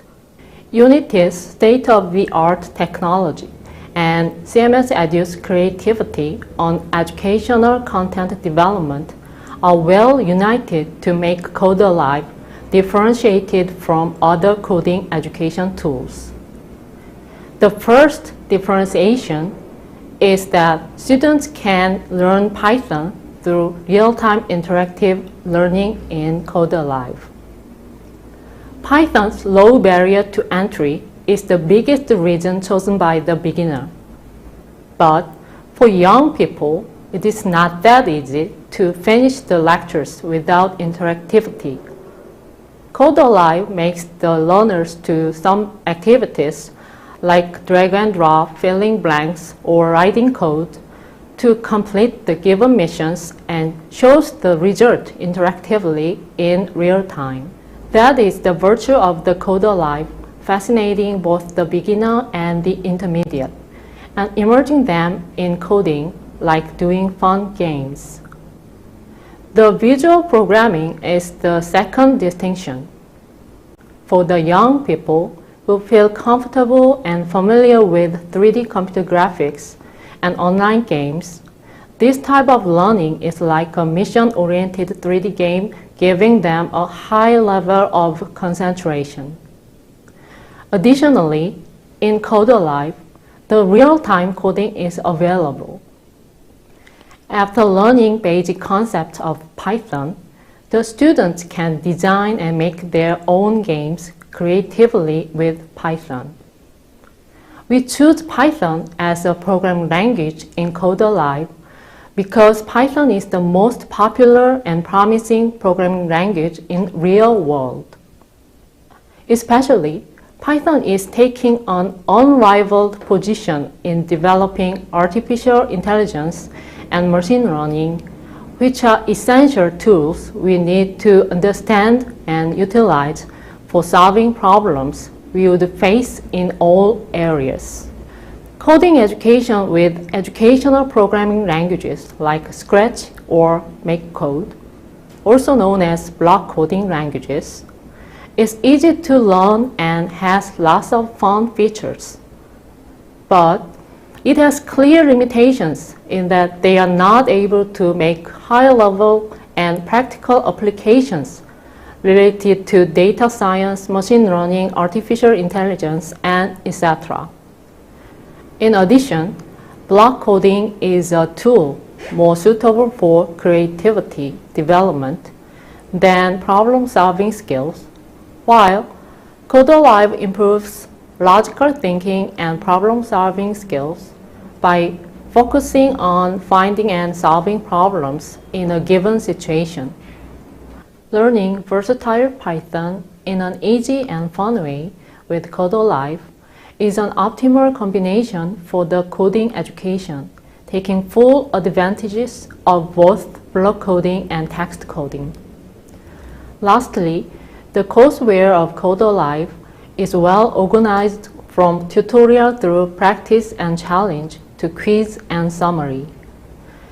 The learners can obtain the conceptual knowledge from tutorial, strengthen the knowledge through simple activities in practice, comprehend the whole content via challenge, test the understanding by themselves in quiz, and then finish the lecture after summarizing it.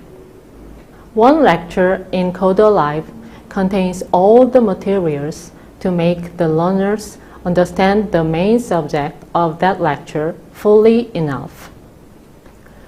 Today, we talked about the role of coding education in the new perspective of the giftedness and the distinguished features of CodeLive, which is the real-time interactive coding education platform.